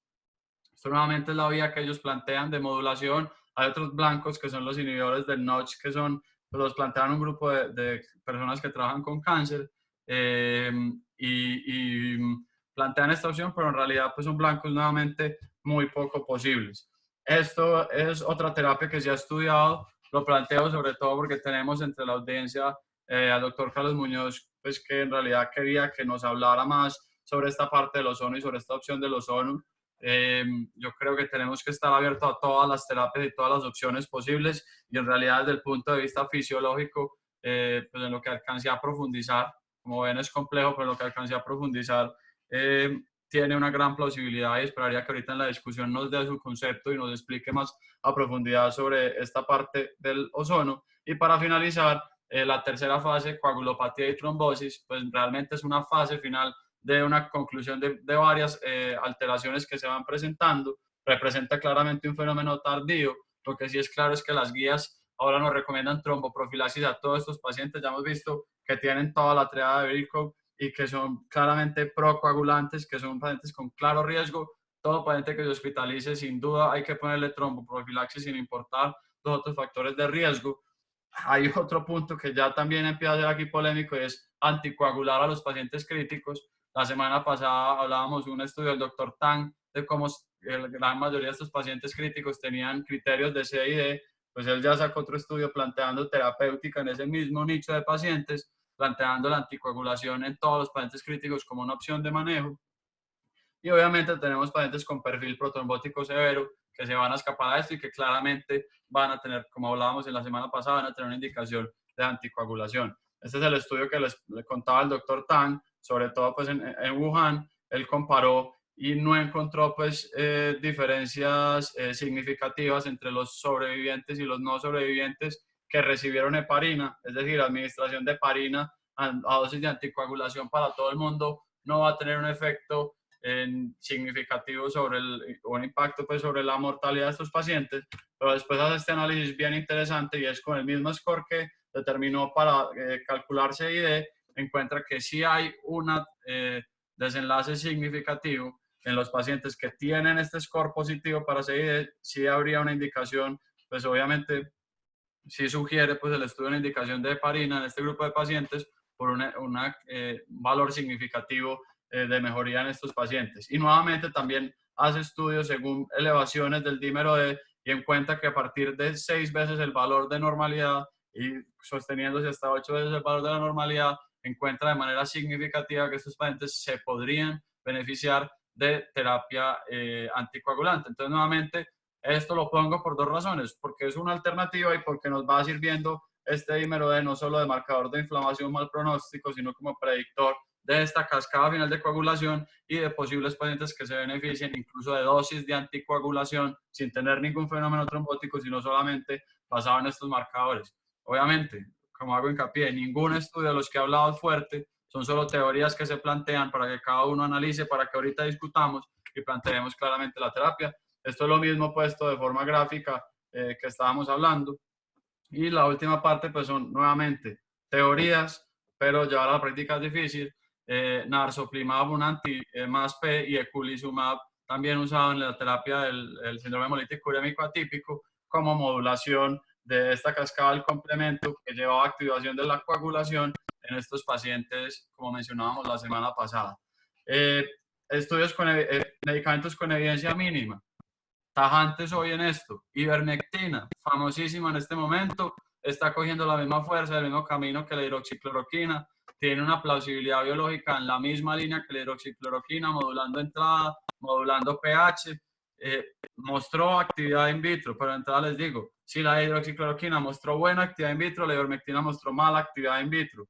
Incluso con dosis 10 veces mayores de ivermectina a la sugerida por la FDA, no se alcanzan los valores inhibitorios que se alcanzaron in vitro con ivermectina. Entonces, desde entrada, es un medicamento que muy posiblemente, y con casi toda seguridad les meto la mano al fuego, no va a servir o incluso por lo menos sería peor o a dosis más tóxicas que las que tendríamos con hidroxicloroquina.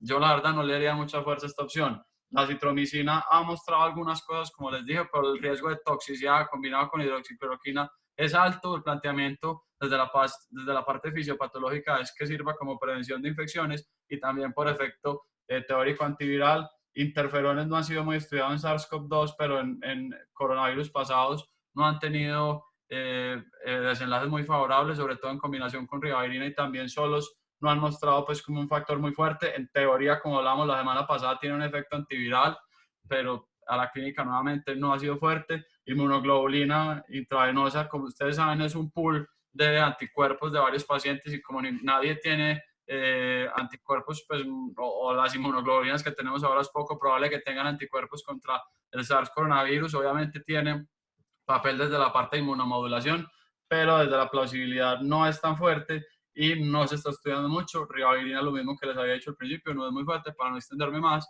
Y nuevamente, como siempre, el cuadro del final, este cuadro de un compatriota venezolano, del acompañante de una paciente moribunda con tuberculosis. Nuevamente, pues, me gusta ponerles algo de arte y significa más o menos la frustración que nos estamos viendo enfrentados ante el paciente que tenemos ahora, no poderle ofrecer ningún tratamiento, pero es esperanzador que, como les digo, hay varios blancos terapéuticos y en el pasado ya hemos salido de esta antes. Ya, por ejemplo, la tuberculosis la tratamos pues casi sin ningún problema, las bacterias las tratamos. Entonces, lo que hay que hacer es seguir insistiendo, seguir investigando, seguir manteniendo el rigor científico, seguir planteando hipótesis, pero ser muy serios en los tratamientos que planteemos en nuestros pacientes. Y la otra cosa es no dejarnos coger del tiempo para la próxima pandemia, dedicarnos después de esto a seguimiento de coronavirus, que vayan apareciendo en animales, dedicarnos a plantear verdaderas opciones terapéuticas antivirales que esto nos va a seguir pasando, nos va a seguir dando en la cabeza si no nos ponemos las pilas con los virus. Nuevamente, muchas gracias. Qué pena por extenderme. Como les dije, fue una presentación un poco difícil para mí, era mucho tema y traté de ser conciso, pero se me fue la mano en el tiempo. Les pido excusas a todos y espero que sea enriquecedor para la discusión que se va a generar ahora. Muchas gracias, Juan Miguel. Excelente revisión. No, es imposible en menos tiempo tratar de plantear tantas opciones terapéuticas y tantas posibilidades a considerar. Yo quisiera, como lo planteaste vos, que invitaste al doctor Carlos Alberto Muñoz, que él nos hablara un poquito de lo que es la parte de que se plantea desde una visión diferente de la medicina tradicional, lo que él plantea del ozono y después entrar nosotros a tocar algunos temas ya directos también de la parte clínica nuestra. Bienvenido, doctor Muñoz. Bueno, muchas gracias a Juan Miguel y a ti por la presentación. Yo soy médico de la Universidad Pontificia Bolivariana. Yo me especialicé allá en microbiología y parasitología y pues hace algunos años hicimos parte de la primera cohorte de médicos que estudiamos terapéuticas alternativas en Bogotá en la Juan M. Corpas.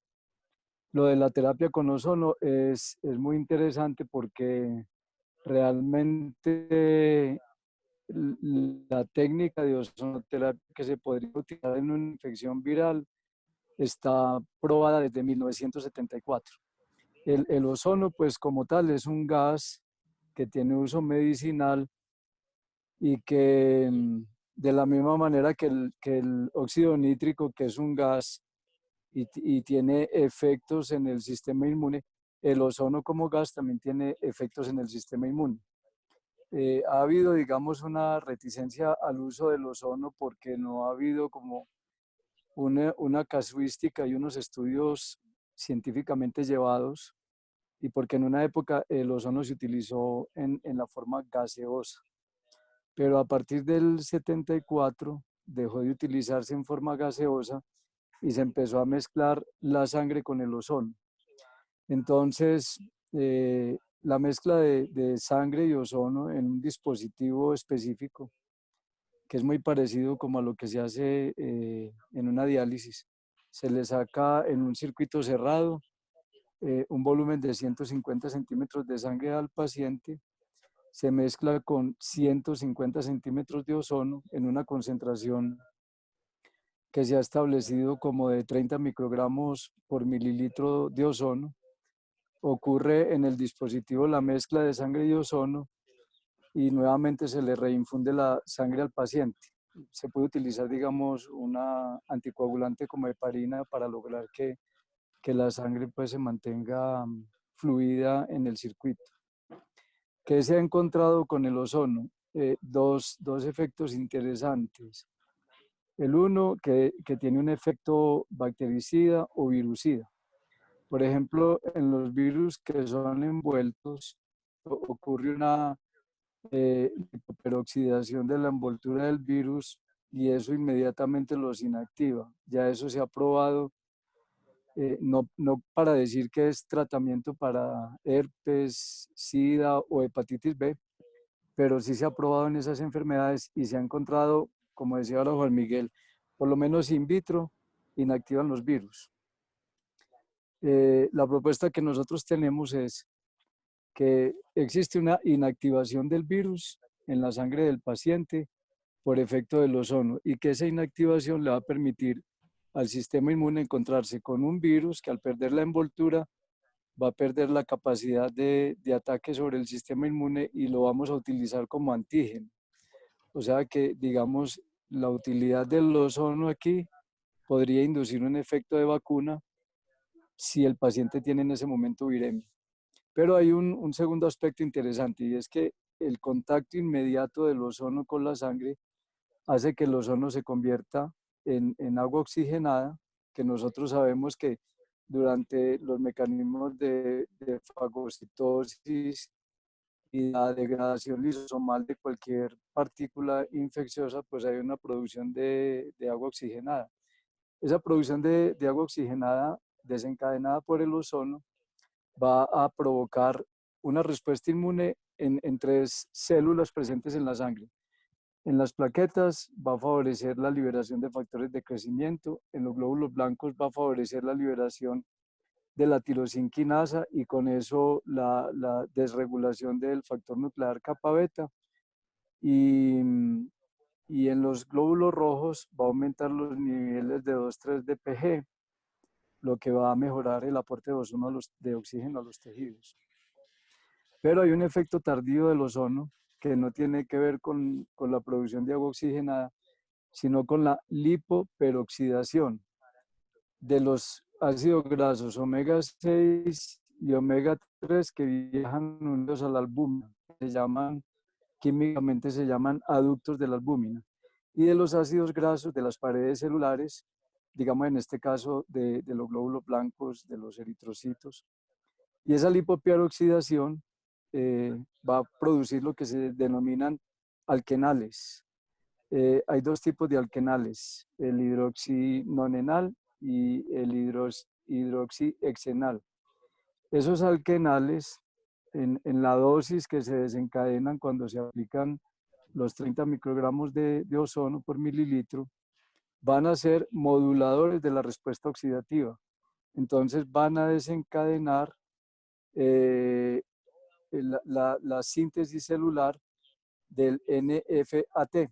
Este factor NFAT es un factor que frena la inflamación. Entonces, concretamente se ha encontrado que, por ejemplo, la regulación del NFAT, que está ahí pues en ese gráfico que Juan Miguel mostró ahí, pero que es bastante congestionado de información, va a hacer que se disminuya la transcripción de la interleuquina 2, de la interleuquina 6, del factor de necrosis tumoral alfa y de la interleuquina 1 y se disminuya la respuesta inflamatoria en los pacientes en los que pues, se ha denominado que existe una tormenta de citoquinas.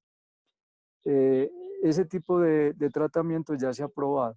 No voy a decir que nosotros aquí lo hemos probado porque yo en particular no he visto hasta hoy un paciente que esté hospitalizado con la infección y que yo pues haya tenido la posibilidad de hacerle tratamiento. Pero lo que nos motivó a nosotros a revisar la utilidad del ozono y a entregarle a Juan Miguel un artículo que escribí para presentarlo luego a algunas clínicas fue que en Ibiza trataron 36 pacientes en una clínica en Ibiza que se llama Nuestra Señora de Udine, en Udine. Se llama Hospital Universitario Santa María de la Misericordia de Udine. Allí le hicieron ozonoterapia a 36 pacientes y de los 36 pacientes enfermos con insuficiencia respiratoria por la infección, solo requirieron respirador el 3% de ellos, cuando habitualmente en ese hospital el 15% de los pacientes terminaban en respirador.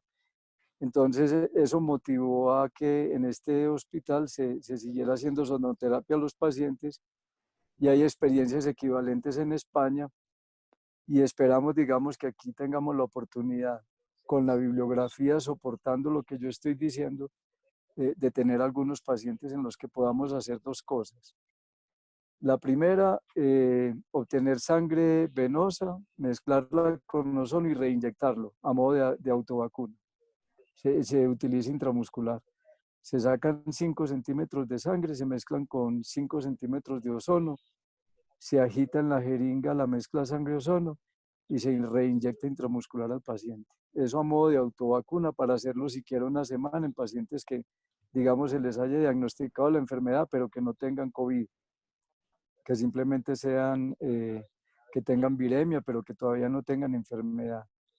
Y en pacientes que se hayan hospitalizado por tener ya infección respiratoria y síntomas respiratorios, poderles hacer la aplicación de la ozonoterapia, que hoy, con los equipos que nosotros tenemos, es un procedimiento muy seguro, porque el ozono como gas nunca ingresa a la sangre, que fue, digamos, una de las limitantes que en alguna época se tuvieron con la ozonoterapia, porque hubo una práctica de utilizar la inyección directa de ozono y hubo accidentes críticos por, digamos, producir embolismos aéreos relacionados con la dosis de ozono que se aplicó, que superó los 70 centímetros cúbicos. Eso es como lo que yo les tengo para contar y pues si tienen interés, yo autorizo a Juan Miguel para que les entregue copia del artículo que yo le entregué a él, que tiene un soporte bibliográfico con lo que respecta al uso del ozono, no solo ahora en el COVID, sino también en algunas infecciones virales. Yo les agradezco mucho pues el momentico. Muchas gracias, doctor. No, muy interesante. Yo creo que como todo esto, sería vital lograr empezar a tener ese grupo de seguimiento de pacientes que permita nos permita tener una mayor evidencia, como lo dice usted, pudiendo evaluarlo en la práctica clínica de acuerdo a los diferentes protocolos que hay y teniendo toda la parte de seguridad que usted plantea y la evidencia y mecanismo de acción.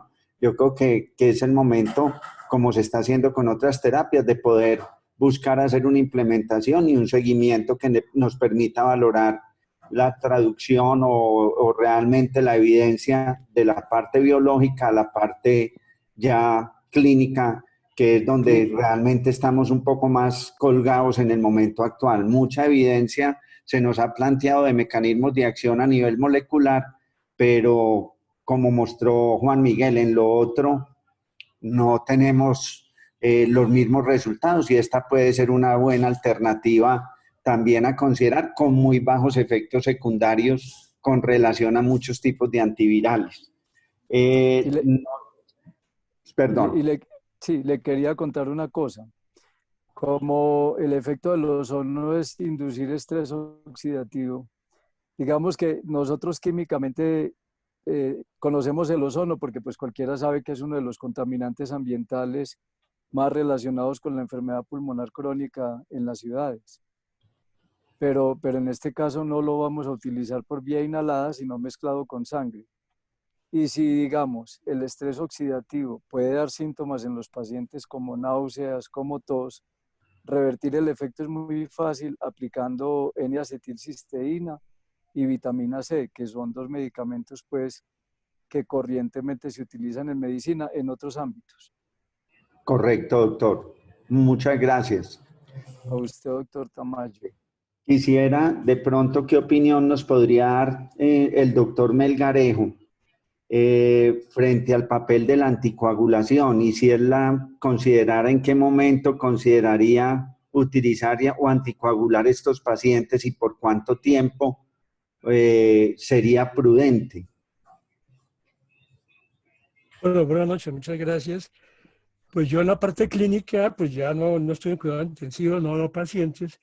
Quiero hacer un comentario a tu pregunta, o mejor, después de tu pregunta, pero el punto crítico es en que lamentablemente no sabemos nada, porque como hemos dicho ya en algunas otras ocasiones, esta es una enfermedad nueva, que estamos cada día aprendiendo cosas nuevas y cambiando, entre comillas, paradigmas que hemos venido, en teoría, aprendiendo, como que he mostrado en esta presentación excelente. Pero la anticoagulación creo que finalmente sí es necesaria, pero no finalmente cuando el paciente ya está complicado.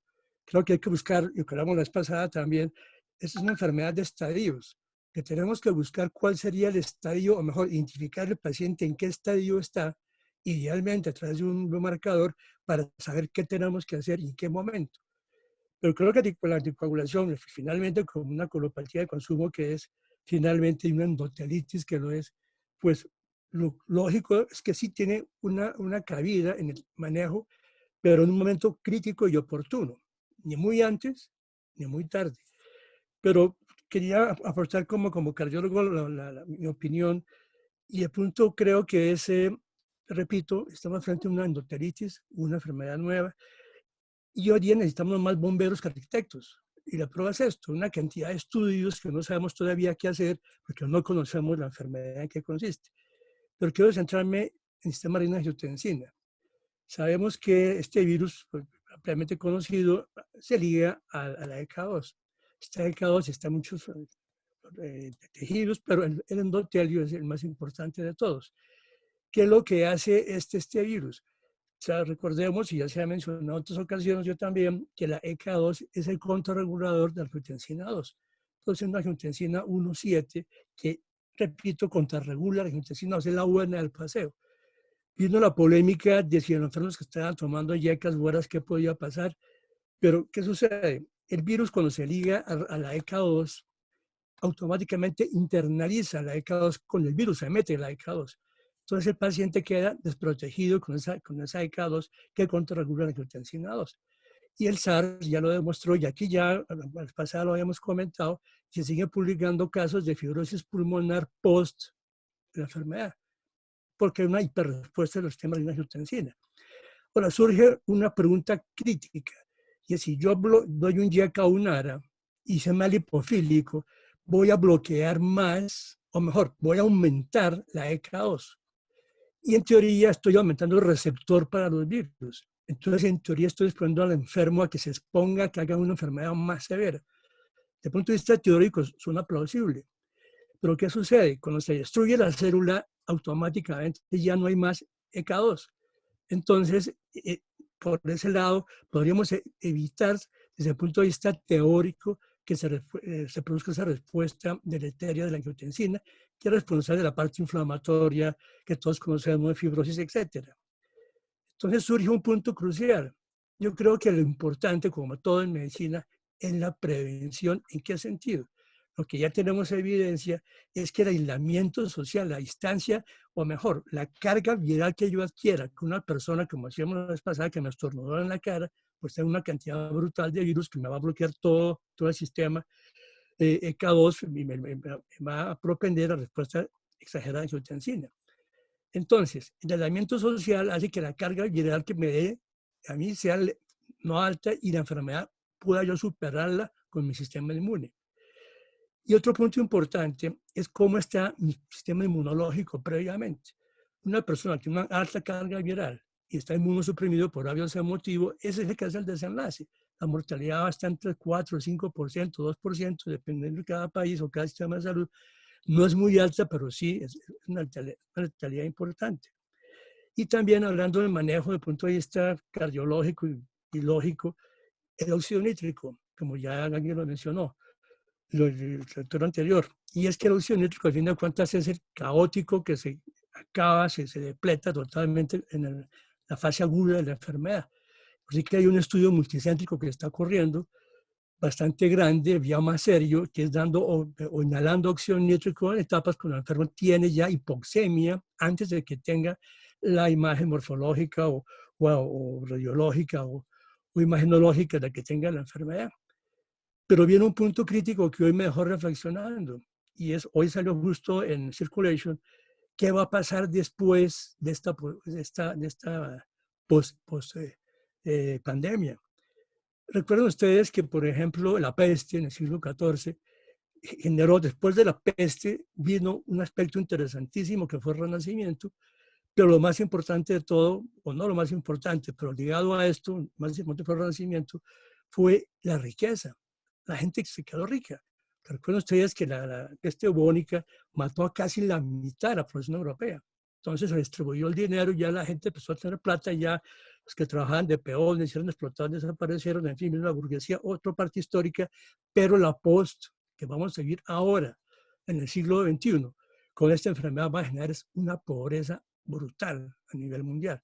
Que esto va a generar no solamente en la parte de la misma salud, sino en la parte emocional también. Y un punto que es muy importante. Ahorita tenemos represados todas las clínicas y urgencias únicamente para atender prioritariamente a pacientes con ecovirus. Pero ¿qué pasa? Y lo digo y lo comenta Circulation hoy, con los enfermos que están ahorita pendientes de intervencionismo como angioplastias, stents, bypass coronario, manejo falla cardíaca, etcétera, va a haber otra explosión de enfermos que se van a complicar porque estamos represando el manejo cardiológico oportuno por esta pandemia. Entonces estamos en un problema muy complejo, socioeconómico, emocional, político, geopolítico, en fin. Y lo más grave de todo esto es que la enfermedad aún no la conocemos. Repito, necesitamos más bomberos, arquitectos, y lo que nos viene encima es difícil. Probablemente en 8 días, si hay otra reunión, o si en 15 días, o mañana, pues hay un artículo que de pronto le haya vuelco al concepto de manejo de esta enfermedad. pero mientras tanto estamos cada día aprendiendo. Muchas gracias, doctor. Doctor Tamayo, tengo una pregunta para Juan Miguel. Qué pena que me meta así de... ¿Leíste algo, Juan Miguel, de la autopronación? Hay algunos artículos que muestran que probablemente la autopronación, hablando del paciente que no está en ventilación mecánica, por supuesto, puede ser benéfica. Doctor, como dije, no, la verdad hice más énfasis en esta parte pues, del ataque a la parte viral y no tanto en eso de la parte de ventilación y eso pues obviamente no de ventilación, pero sí de manejo respiratorio. Había leído algo, pero ya la verdad hace mucho rato, no estoy actualizado en el sentido, se había planteado algo de eso que podría tener pues efecto enérgico, obviamente con el mismo papel fisiopatológico, pero ahora no estoy actualizado, no sé si alguien más me pueda como soportar en este sentido. No, nada, yo no tengo otra información ahí. No sé si el doctor De Castro tiene alguna otra información adicional al respecto. No, vi que el doctor Juan David Uribe escribió, quisiera ¿qué tiene para decirnos Juan? Probablemente yo comenté algo, pero me imagino que Juan tendrá mejor información. Que nos dé la información, me parece correcto. Bienvenido, doctor Uribe.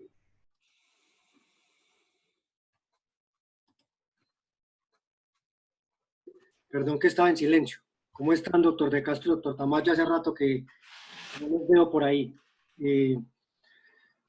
Estudios como tal de autopronación no hay, ¿cierto? Y creo que yo tengo alguna diferencia hoy que inclusive la he comentado con Juan Manuel Senior, veo que también está por acá el doctor Jorge, pero hacer ensayos clínicos en semejante condición va a ser imposible. No es posible tener muestras altamente seleccionadas para uno poder hacer ensayos clínicos y poder sacar a corto plazo evidencia de algún beneficio. Infortunadamente nos toca tomar lo mejor de los estudios observacionales y eventualmente de los conceptos fisiopatológicos. Hay muchos reportes ahora de autopronación, pero estudios como tal no hay. Yo he tenido la oportunidad de compartir con algunos amigos que tengo en Barcelona, en Madrid y en Inglaterra, específicamente en el Royal Bampton en Londres, y ellos lo que han estado haciendo es que los pacientes que están con hipoxemia, pero sin insuficiencia respiratoria, los están llevando a pronación durante 4 a 6 horas. Han encontrado dos cosas muy importantes en esos pacientes. Primero, que tienen hipoxemia, una hipoxemia importante, pero sin fatiga para respirar, así que eventualmente no tienen indicación de ventilación mecánica. Y lo que encuentran es que durante los episodios de prono, que usualmente los hacen en la noche, tienen mejorías de la oxigenación. Eventualmente eso puede que tenga dos beneficios. Uno, compramos tiempo en lo que nos demoramos para ventilar los pacientes, o eventualmente con la mejoría de la oxigenación, yo no necesito intubarlos. Yo creo que siendo una terapia de tan bajo riesgo, si el paciente es capaz de estar en decúbito prono, sin necesidad de sedarlo, yo creo que es algo que se debe intentar de manera temprana, específicamente en pacientes que tienen hipoxemias importantes.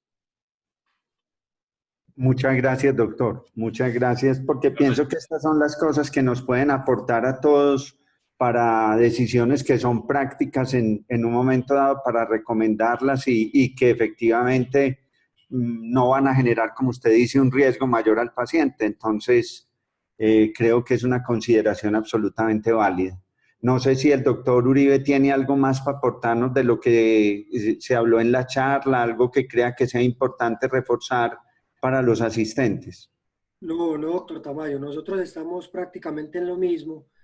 Yo, pues, para los que no me conocen, trabajo en la clínica Cardiovid, soy el jefe de las unidades de cuidado intensivo y pues, también soy internista como la gran mayoría de los que estamos acá. Estamos intentando uso temprano de hidroxicloroquina.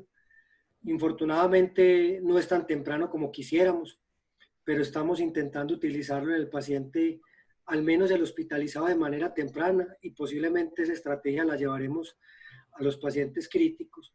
en especial que la hidroxicloroquina sola también eventualmente es un tratamiento de bajo riesgo. Hicimos algún protocolo para hacer seguimiento estricto del QT corregido y también sacamos unas recomendaciones de a quienes por factores de riesgo, si no les podemos tener monitoreo, definitivamente no les podemos poner medicamentos que prolonguen el QT.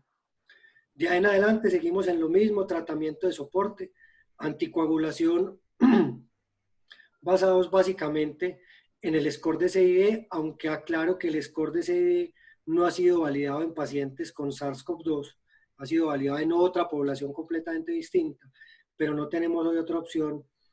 Y hemos estado replanteando un poquitico lo que mencionó el doctor Gattinón inicialmente, de los patrones de distensibilidad pulmonar en función del SDRA. Lo que hemos encontrado es que hay muchos pacientes con pseudo SDRA que cumplen criterio radiológico, cumplen criterio de hipoxemia, pero que no cumplen criterio de alteración importante de la distensibilidad. Eso también nos ha abierto un poquitico la mente a que eventualmente el problema pulmonar sea más mediado por medios vasculares que por sistemas parenquimatosos. Yo no tengo más que aportarles al respecto, pues, por ahora. Muchas gracias, doctor. No, mucho lo que aportó. La experiencia con los pacientes, ¿cuántos pacientes han tenido y cómo les ha ido con los antimaláricos? No, infortunadamente, al igual que en Medellín, las unidades de cuidado intensivo hemos estado sin pacientes. Tuvimos una paciente que montamos en ECMO, la montamos, digamos que muy inicio de la enfermedad, nunca le encontramos ningún factor epidemiológico, pero empezó a hacer fenómenos vasculares. Después de que salió del ECMO, le hicimos anticuerpos IgM y IgG, ambas fueron positivas, pero la PCR ya era muy tarde para haberla hecho, entonces infortunadamente no le hicimos PCR. Es el único paciente que hemos tenido. Creo que hoy la unidad de cuidado intensivo que quizás ha tenido más pacientes es el Hospital Pablo Tobón Uribe, que ha tenido 4, de pronto 5 pacientes. Tuve la oportunidad de hablar con la doctora Vicky, que tuvo paciente en el Manuel Uribe Ángel y tuvo paciente en la clínica Las Vegas con la doctora Vicky Ángel, y ellos los manejaron de manera convencional como un SRA, con prono temprano. Los 2 pacientes salieron, digamos, adelante de su estancia en cuidado intensivo. No sé si ya fueron dados de alta. Nosotros solamente hemos tenido ese paciente que hicimos el diagnóstico posterior, ya cuando el paciente estaba en hospitalización. Hay una inquietud, doctor, y es de acuerdo, y creo que es como válida. Yo pues no lo he leído, no lo pregunto por si usted tiene alguna información o alguno de los asistentes que la hace una de las personas que está también acompañándonos el día de hoy, y es, efectivamente, estamos buscando iniciar algunas terapias tempranas. En esas terapias tempranas se plantea el uso de los antimaláricos, como lo mostró Juan Miguel, que entre más temprano detectar a uno, posiblemente puede tener un mayor beneficio terapéutico. Si plantean esta inquietud, tenemos un paciente con alta sospecha, una PCR negativa inicial y se le empieza tratamiento, ¿han leído algo en que diga si ese tratamiento temprano puede hacer que posteriormente la prueba siga negativa o puede negativizar las pruebas posteriormente? Yo no lo he leído, pero yo asumiría que no. Porque una cosa es la replicación viral en sangre, otra cosa es la recuperación del virus en nasofaringe. Y la recuperación del virus en nasofaringe no siempre tiene que ver con la viremia, ¿cierto? Tiene que ver con la cantidad de virus que yo tengo en algún momento en mucosas. Y los estudios que hay, inclusive de los coreanos, han encontrado inclusive virus hasta 6 a 8 semanas después en los hisopados nasofaríngeos, sin tener mucha claridad de si tiene algún impacto en reinfecciones o en pacientes que quedan con restos muertos del virus y que ya no están generando enfermedad y que no son contagiosos. Yo la verdad no creo que la hidroxicloroquina sea capaz de inactivar la recuperación del virus en nasofaringe. Puede que sí tenga algún impacto en la replicación intracelular del virus, pero que logre inactivar la PCR, yo pienso que no, pero la verdad no lo he leído. Perfecto. ¿Alguien tendría algún aporte adicional al doctor? Yo tampoco hasta el momento tengo una información que pueda decir como con validez académica, pero me parece también muy lógico el planteamiento. ¿Han tenido experiencia con tocilizumab, doctor? No, señor, lo tenemos contemplado dentro del protocolo. En los pacientes en los cuales uno de manera temprana tiene tormenta de citoquinas, nosotros comenzamos, digamos que todo paciente que tiene indicación de hospitalización, de entrada vamos a hacer diario dímero D, ferritina y todas las cosas en los pacientes en los cuales tenemos alguna duda de activación macrofágica. Hoy consideramos tocilizumab, no sé en una semana, la verdad no sé en una semana porque uno se desalienta rápido de lo que aparece, ¿cierto? Pero nosotros lo tenemos considerado, hasta la fecha no hemos puesto el primero. Espero no tenerlo que poner. ¿Y la anticoagulación en qué momento la están iniciando? Juan Miguel mostraba en su revisión que consideraban pacientes con un punto de corte de dímero D por lo menos 6 veces por encima de lo normal. ¿Ustedes qué protocolo están manejando? Igual, dímero D por encima de 6 con un score de 6 de alto. ¿Y la anticoagulación la mantienen hasta que los parámetros empiezan a mejorar o hasta qué tiempo están considerando la anticoagulación? Hasta que esté avanzado en hospitalización. Yo creo que si uno tiene bajo riesgo de sangrado, la anticoagulación es un tratamiento en el cual todos tenemos confianza y somos capaces de manejarlo. Si el riesgo de sangrado es bajo, es lo mismo que el estudio de los pacientes de Wuhan. Si el riesgo de sangrado es bajo, nosotros lo vamos a considerar durante toda la hospitalización. En España han considerado inclusive ya hasta darle manejo anticoagulante a algunos pacientes ambulatorios. Creo que es una medida un poquito exagerada, ¿cierto? Pero a ellos la epidemia los ha tocado, digamos, de manera intensa. Nosotros lo tenemos considerado durante la hospitalización y obviamente una vez tengamos oportunidad empezaremos a hacer rastreos de trombosis venosa, porque si uno encuentra trombosis venosa mayor, la anticoagulación deberá seguir 3 a 6 meses y después quitarla y mirar qué pasa, porque también nadie sabe, ¿cierto? Eso era una de las cosas que me inquietaba y que quería preguntarle. Yo creo que deberíamos a esos pacientes hacerles antes del alta el Doppler venoso y ver si hay trombosis venosa asociada, porque eso definiría una conducta por un tiempo diferente que el simple manejo del estado de coagulopático del paciente en la hospitalización. Yo pienso que es muy prudente.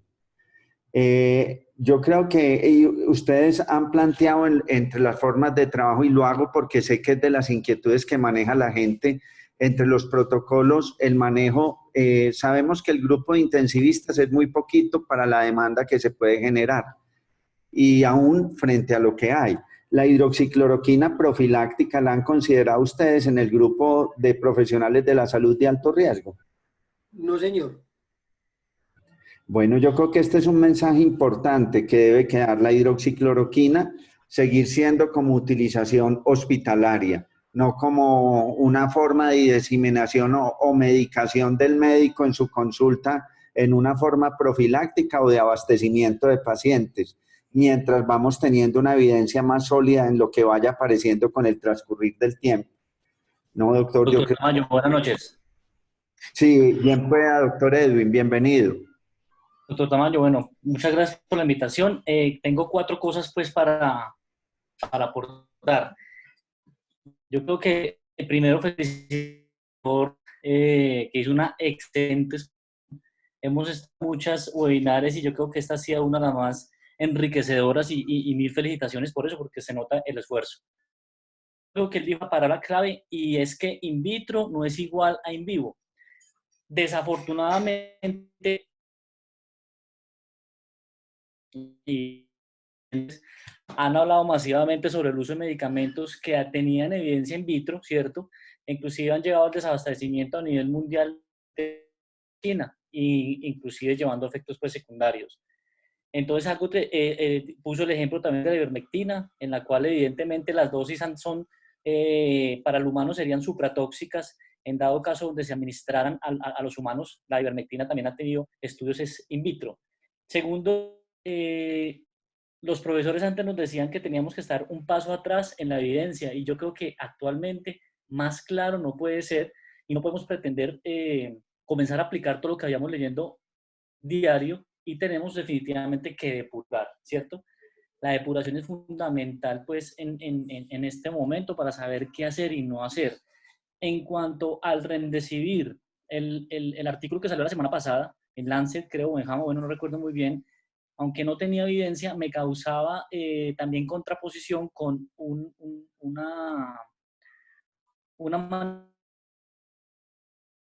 el doctor Fauci en Estados Unidos, un día después de la salida del artículo, en el cual aconsejaba e inclusive dio vía libre a los múltiples laboratorios para comenzar a fabricar más remdesivir.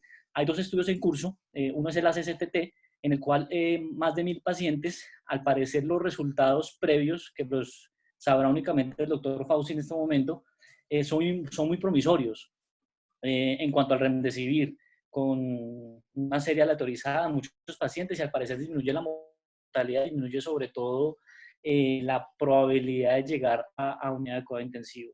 En España he tenido la posibilidad de estar en dos reuniones, una en Madrid por vía online, y llamativamente allí como tal lo expresó el doctor, según el momento histórico de la enfermedad se han medicado, ¿cierto? Hablamos de un momento de trombosis, un momento de inmunomodulación, un momento de infección, etcétera, y así mismo se ha medicado. Incluso en Madrid, en algunos hospitales han utilizado ciclosporina, el mofetil-micofenolato, el tacrolimus, para inmunomodular a estos pacientes.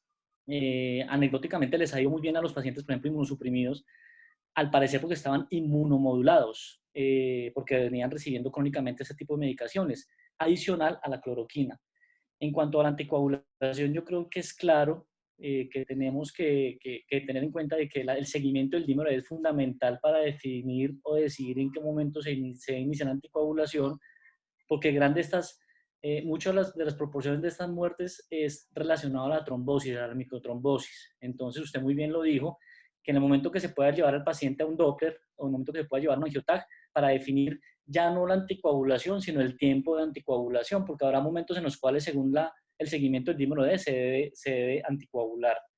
Esto era pues lo que lo que tenía que decir. Muchas No, excelente, doctor Edwin. Yo pienso que el aporte que nos dan en este momento nos ayuda a tener conclusiones y sobre todo poder transmitir una información con el conocimiento primero, de lo que tenemos de evidencia, y segundo, de la experiencia práctica que ustedes nos aportan y que le podemos aportar a todas las personas que hoy nos acompañan. No, yo creo que si hay alguna otra persona que quiera darnos un concepto, o el doctor Edwin, ¿qué iba a decir? Doctor Tamayo, yo. Ah, bien pueda. Listo, doctor. Al doctor Melgarejo, que me gustó mucho lo que habló del endotelio, le quería preguntar, se sabe que el virus ingresa al tracto respiratorio a través del receptor de la enzima inhibidora de angiotensina, y eso ha hecho que en muchas partes se hayan hecho estudios sobre el empleo de vitamina D, que es reguladora de la expresión del receptor en las fases tempranas de la infección, como una manera de disminuir la carga viral del paciente y la infección, y como una manera también de disminuir la posibilidad de infección. Inclusive hace una semana la Sociedad Colombiana de Endocrinología dio una conferencia sobre vitamina D y la relación con la infección por el coronavirus. A ver el qué sabe sobre el asunto, qué nos puede ayudar a entender. Bueno, realmente la vitamina D3, eso en parte es cierto. Y uno ve enfermos renales crónicos, por ejemplo, sobre todo de origen diabético, la vitamina D3, además de marcar un pronóstico negativo en cuanto a que evoluciona una enfermedad renal, también puede revertir en parte o proteger ese riñón que está alterado como marcador D3 disminuida. Y también es cierto que la vitamina D3 es otro marcador de desnutrición. Y la gente desnutrida pues tiene un sistema inmunológico más comprometido. Entonces yo creo que entre todas las cosas que tenemos que aprender, por ejemplo, un enfermo que tenga vitamina D3 baja de entrada, podemos decir que va a tener un pronóstico malo, por lo que tú acabas de decir, el receptor, más está desnutrido. Pero yo creo Sí, que... Sí, sigue. Entonces, se está recomendando que los menores de 50 años tomen 5.000 unidades diarias de vitamina D y los mayores de 50, 10.000 unidades diarias, como una manera de prevenir o que se infecten masivamente por el virus,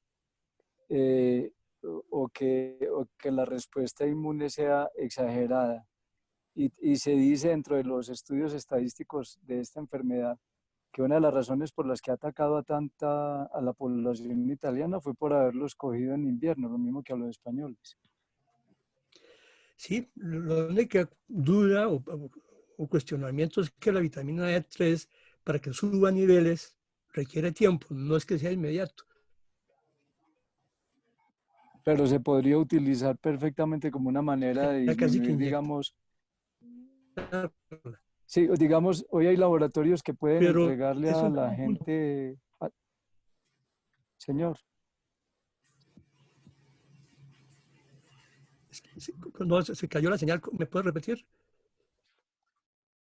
Sí, pero puede ser una recomendación, digamos, de salud pública, el uso de la vitamina D claro. para disminuir la susceptibilidad a la infección. De acuerdo, o mal no le hace y bien sí le hace.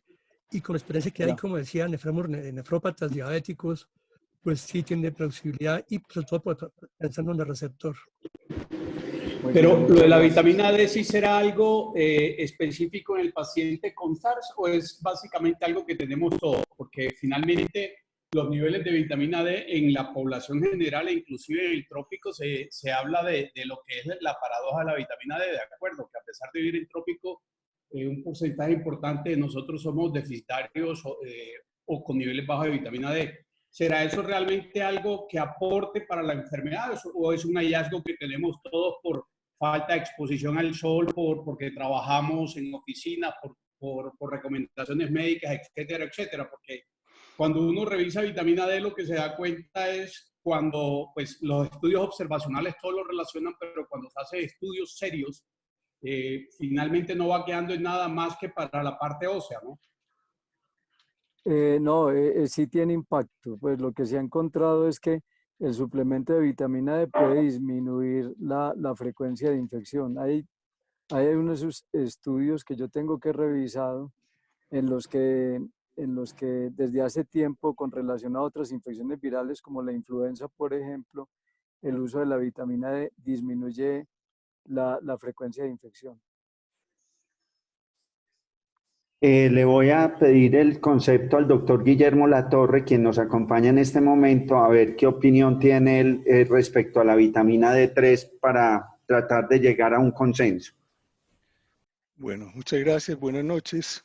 Primero a Juan Miguel para felicitarlo porque yo sabía que el reto que le hemos puesto era muy difícil en el sentido de que cuando hablamos de encontrar marcadores, él fue muy claro en que sí encontró marcadores, que sí pueden hacerse un listado más o menos de marcadores, pero que hay un problema muy grave, es ya cuando tenemos ese marcador y tratar de identificar en qué momento utilizar un medicamento o alguna cosa porque la evidencia es muy poquita. O sea, hoy pensando un poquito sobre eso, decía que esta es una jugada de ajedrez en el que el virus hace la primera jugada y la primera jugada que hace es un enroque entre el rey y la torre y es cuando entra a través de los receptores de la ACE. Entonces esa primera jugada, con esa primera jugada ya nos está enredando la vida. Respecto a la vitamina D, yo creo que es que ha habido una especulación con base en que los pacientes en China que le fue mucho más mal eran aquellos grupos de pacientes que tenían una vitamina D, una concentración de menos de 20 nanogramos por decilitro, y como lo dijo algún otro compañero del chat, realmente ese debería ser uno de los factores de riesgo como la hipertensión, como la obesidad, como la diabetes mellitus, o sea, tener muy bajas concentraciones de vitamina D séricas. Ahora, tenemos un problema muy grave con la vitamina D, y es que no sabemos qué estamos midiendo. Porque la vitamina D, igual, es La vitamina D no es una vitamina, la vitamina D es una hormona esteroidea, tiene un transportador sérico, y ese transportador sérico no sabemos, cuando estamos midiendo vitamina D, estamos midiendo vitamina D sérica total. Entonces esa sérica total está incluyendo la unida y la libre a su transportador. Entonces no sabemos exactamente los niveles de una persona, si lo que nos están diciendo el laboratorio es cierto o no es cierto. Y más grave todavía, que cuando utilizamos diferentes métodos para medir la vitamina D, en un mismo grupo de individuos hay gran variabilidad en las concentraciones que nos están diciendo. Entonces, de pronto, lo que habría que hacer con vitamina D es correlacionarla con niveles de calcio, fósforo, calcio corregido a la albúmina, fósforo y la paratormona. Y ahí sí darnos cuenta si el paciente sí es deficiente o no, no un valor absoluto. Y realmente saber que como vitamina D, como es una hormona esteroidea, puede tener algún papel en otros momentos de la infección como efecto antiinflamatorio o modulador de algunas respuestas inmunes. Muchas gracias. Muchas gracias, ¿no? Yo pienso que la explicación es muy clara. De todas maneras, sabemos que los niveles de vitamina D deben estar normales. Debemos manejar niveles adecuados de vitamina D porque como hormona nos va a influir en muchos procesos importantes del organismo y tenemos las limitantes que el doctor Latorre pues planteó en este momento. Yo pues ya quiero darles el agradecimiento a todos, contarles que el próximo martes vamos a hacer un enfoque de cómo los clínicos debemos manejar los trastornos de ansiedad y depresión de nuestros pacientes más allá de lo que pueda hacer el psiquiatra como tal, y vamos a tener con nosotros presentando dicha actividad al doctor Reinaldo Ferney Arias Ariza, residente de segundo año de la Universidad Autónoma de Bucaramanga. Yo espero que hagamos presencia, que esto nos va a ayudar mucho. Yo creo que quienes venimos en estos días atendiendo pacientes vemos que el problema más grave con que nos enfrentamos como médicos es lograr calmar la ansiedad y la angustia de los pacientes y que nos pueda aportar a todos, independiente de nuestra especialidad, algunos aspectos importantes para poder enfrentar esto. A todos mis profesores, a todos los médicos que nos acompañaron el día de hoy y a Juan Miguel de nuevo, las felicitaciones por tan excelente exposición. Muchas gracias, una feliz noche. La reunión el próximo martes utilizamos el mismo link y sería también a las 7 de la noche. Muchas gracias de nuevo y que descansen. Gracias y feliz noche. Quería darle las gracias. Muchas gracias a Juan Guillermo y Juan Miguel. Excelente. Muchas gracias. Y mucho lo que aprendimos. Juan Miguel. Gracias a todos. Feliz noche. Feliz noche, Rubencho. Igual, mijo. Feliz Juan para Miguel todos. iba a expresar algo. No, darles también las gracias y que, pues a pesar que fue duro, pues hace uno la revisión y aprende, pero esto aquí es como la Fanny All Stars. Aquí todas las dudas que van surgiendo salen los tesos a resolverla, entonces sí es muy enriquecedor todo. Muchas gracias también a todos por los conceptos, la discusión estuvo excelente, pues quedan muy claras las conclusiones yo creo y ojalá sigamos reuniéndonos pues para aprender. Muchas gracias a todos por la asistencia, que estén muy bien y feliz noche. A ti Juan Miguel por la excelente conferencia que nos brindaste. Bueno, feliz noche a todos, que descansen. Feliz noche. Feliz noche. Muy bien, chao. Felicitaciones a todos. Feliz noche.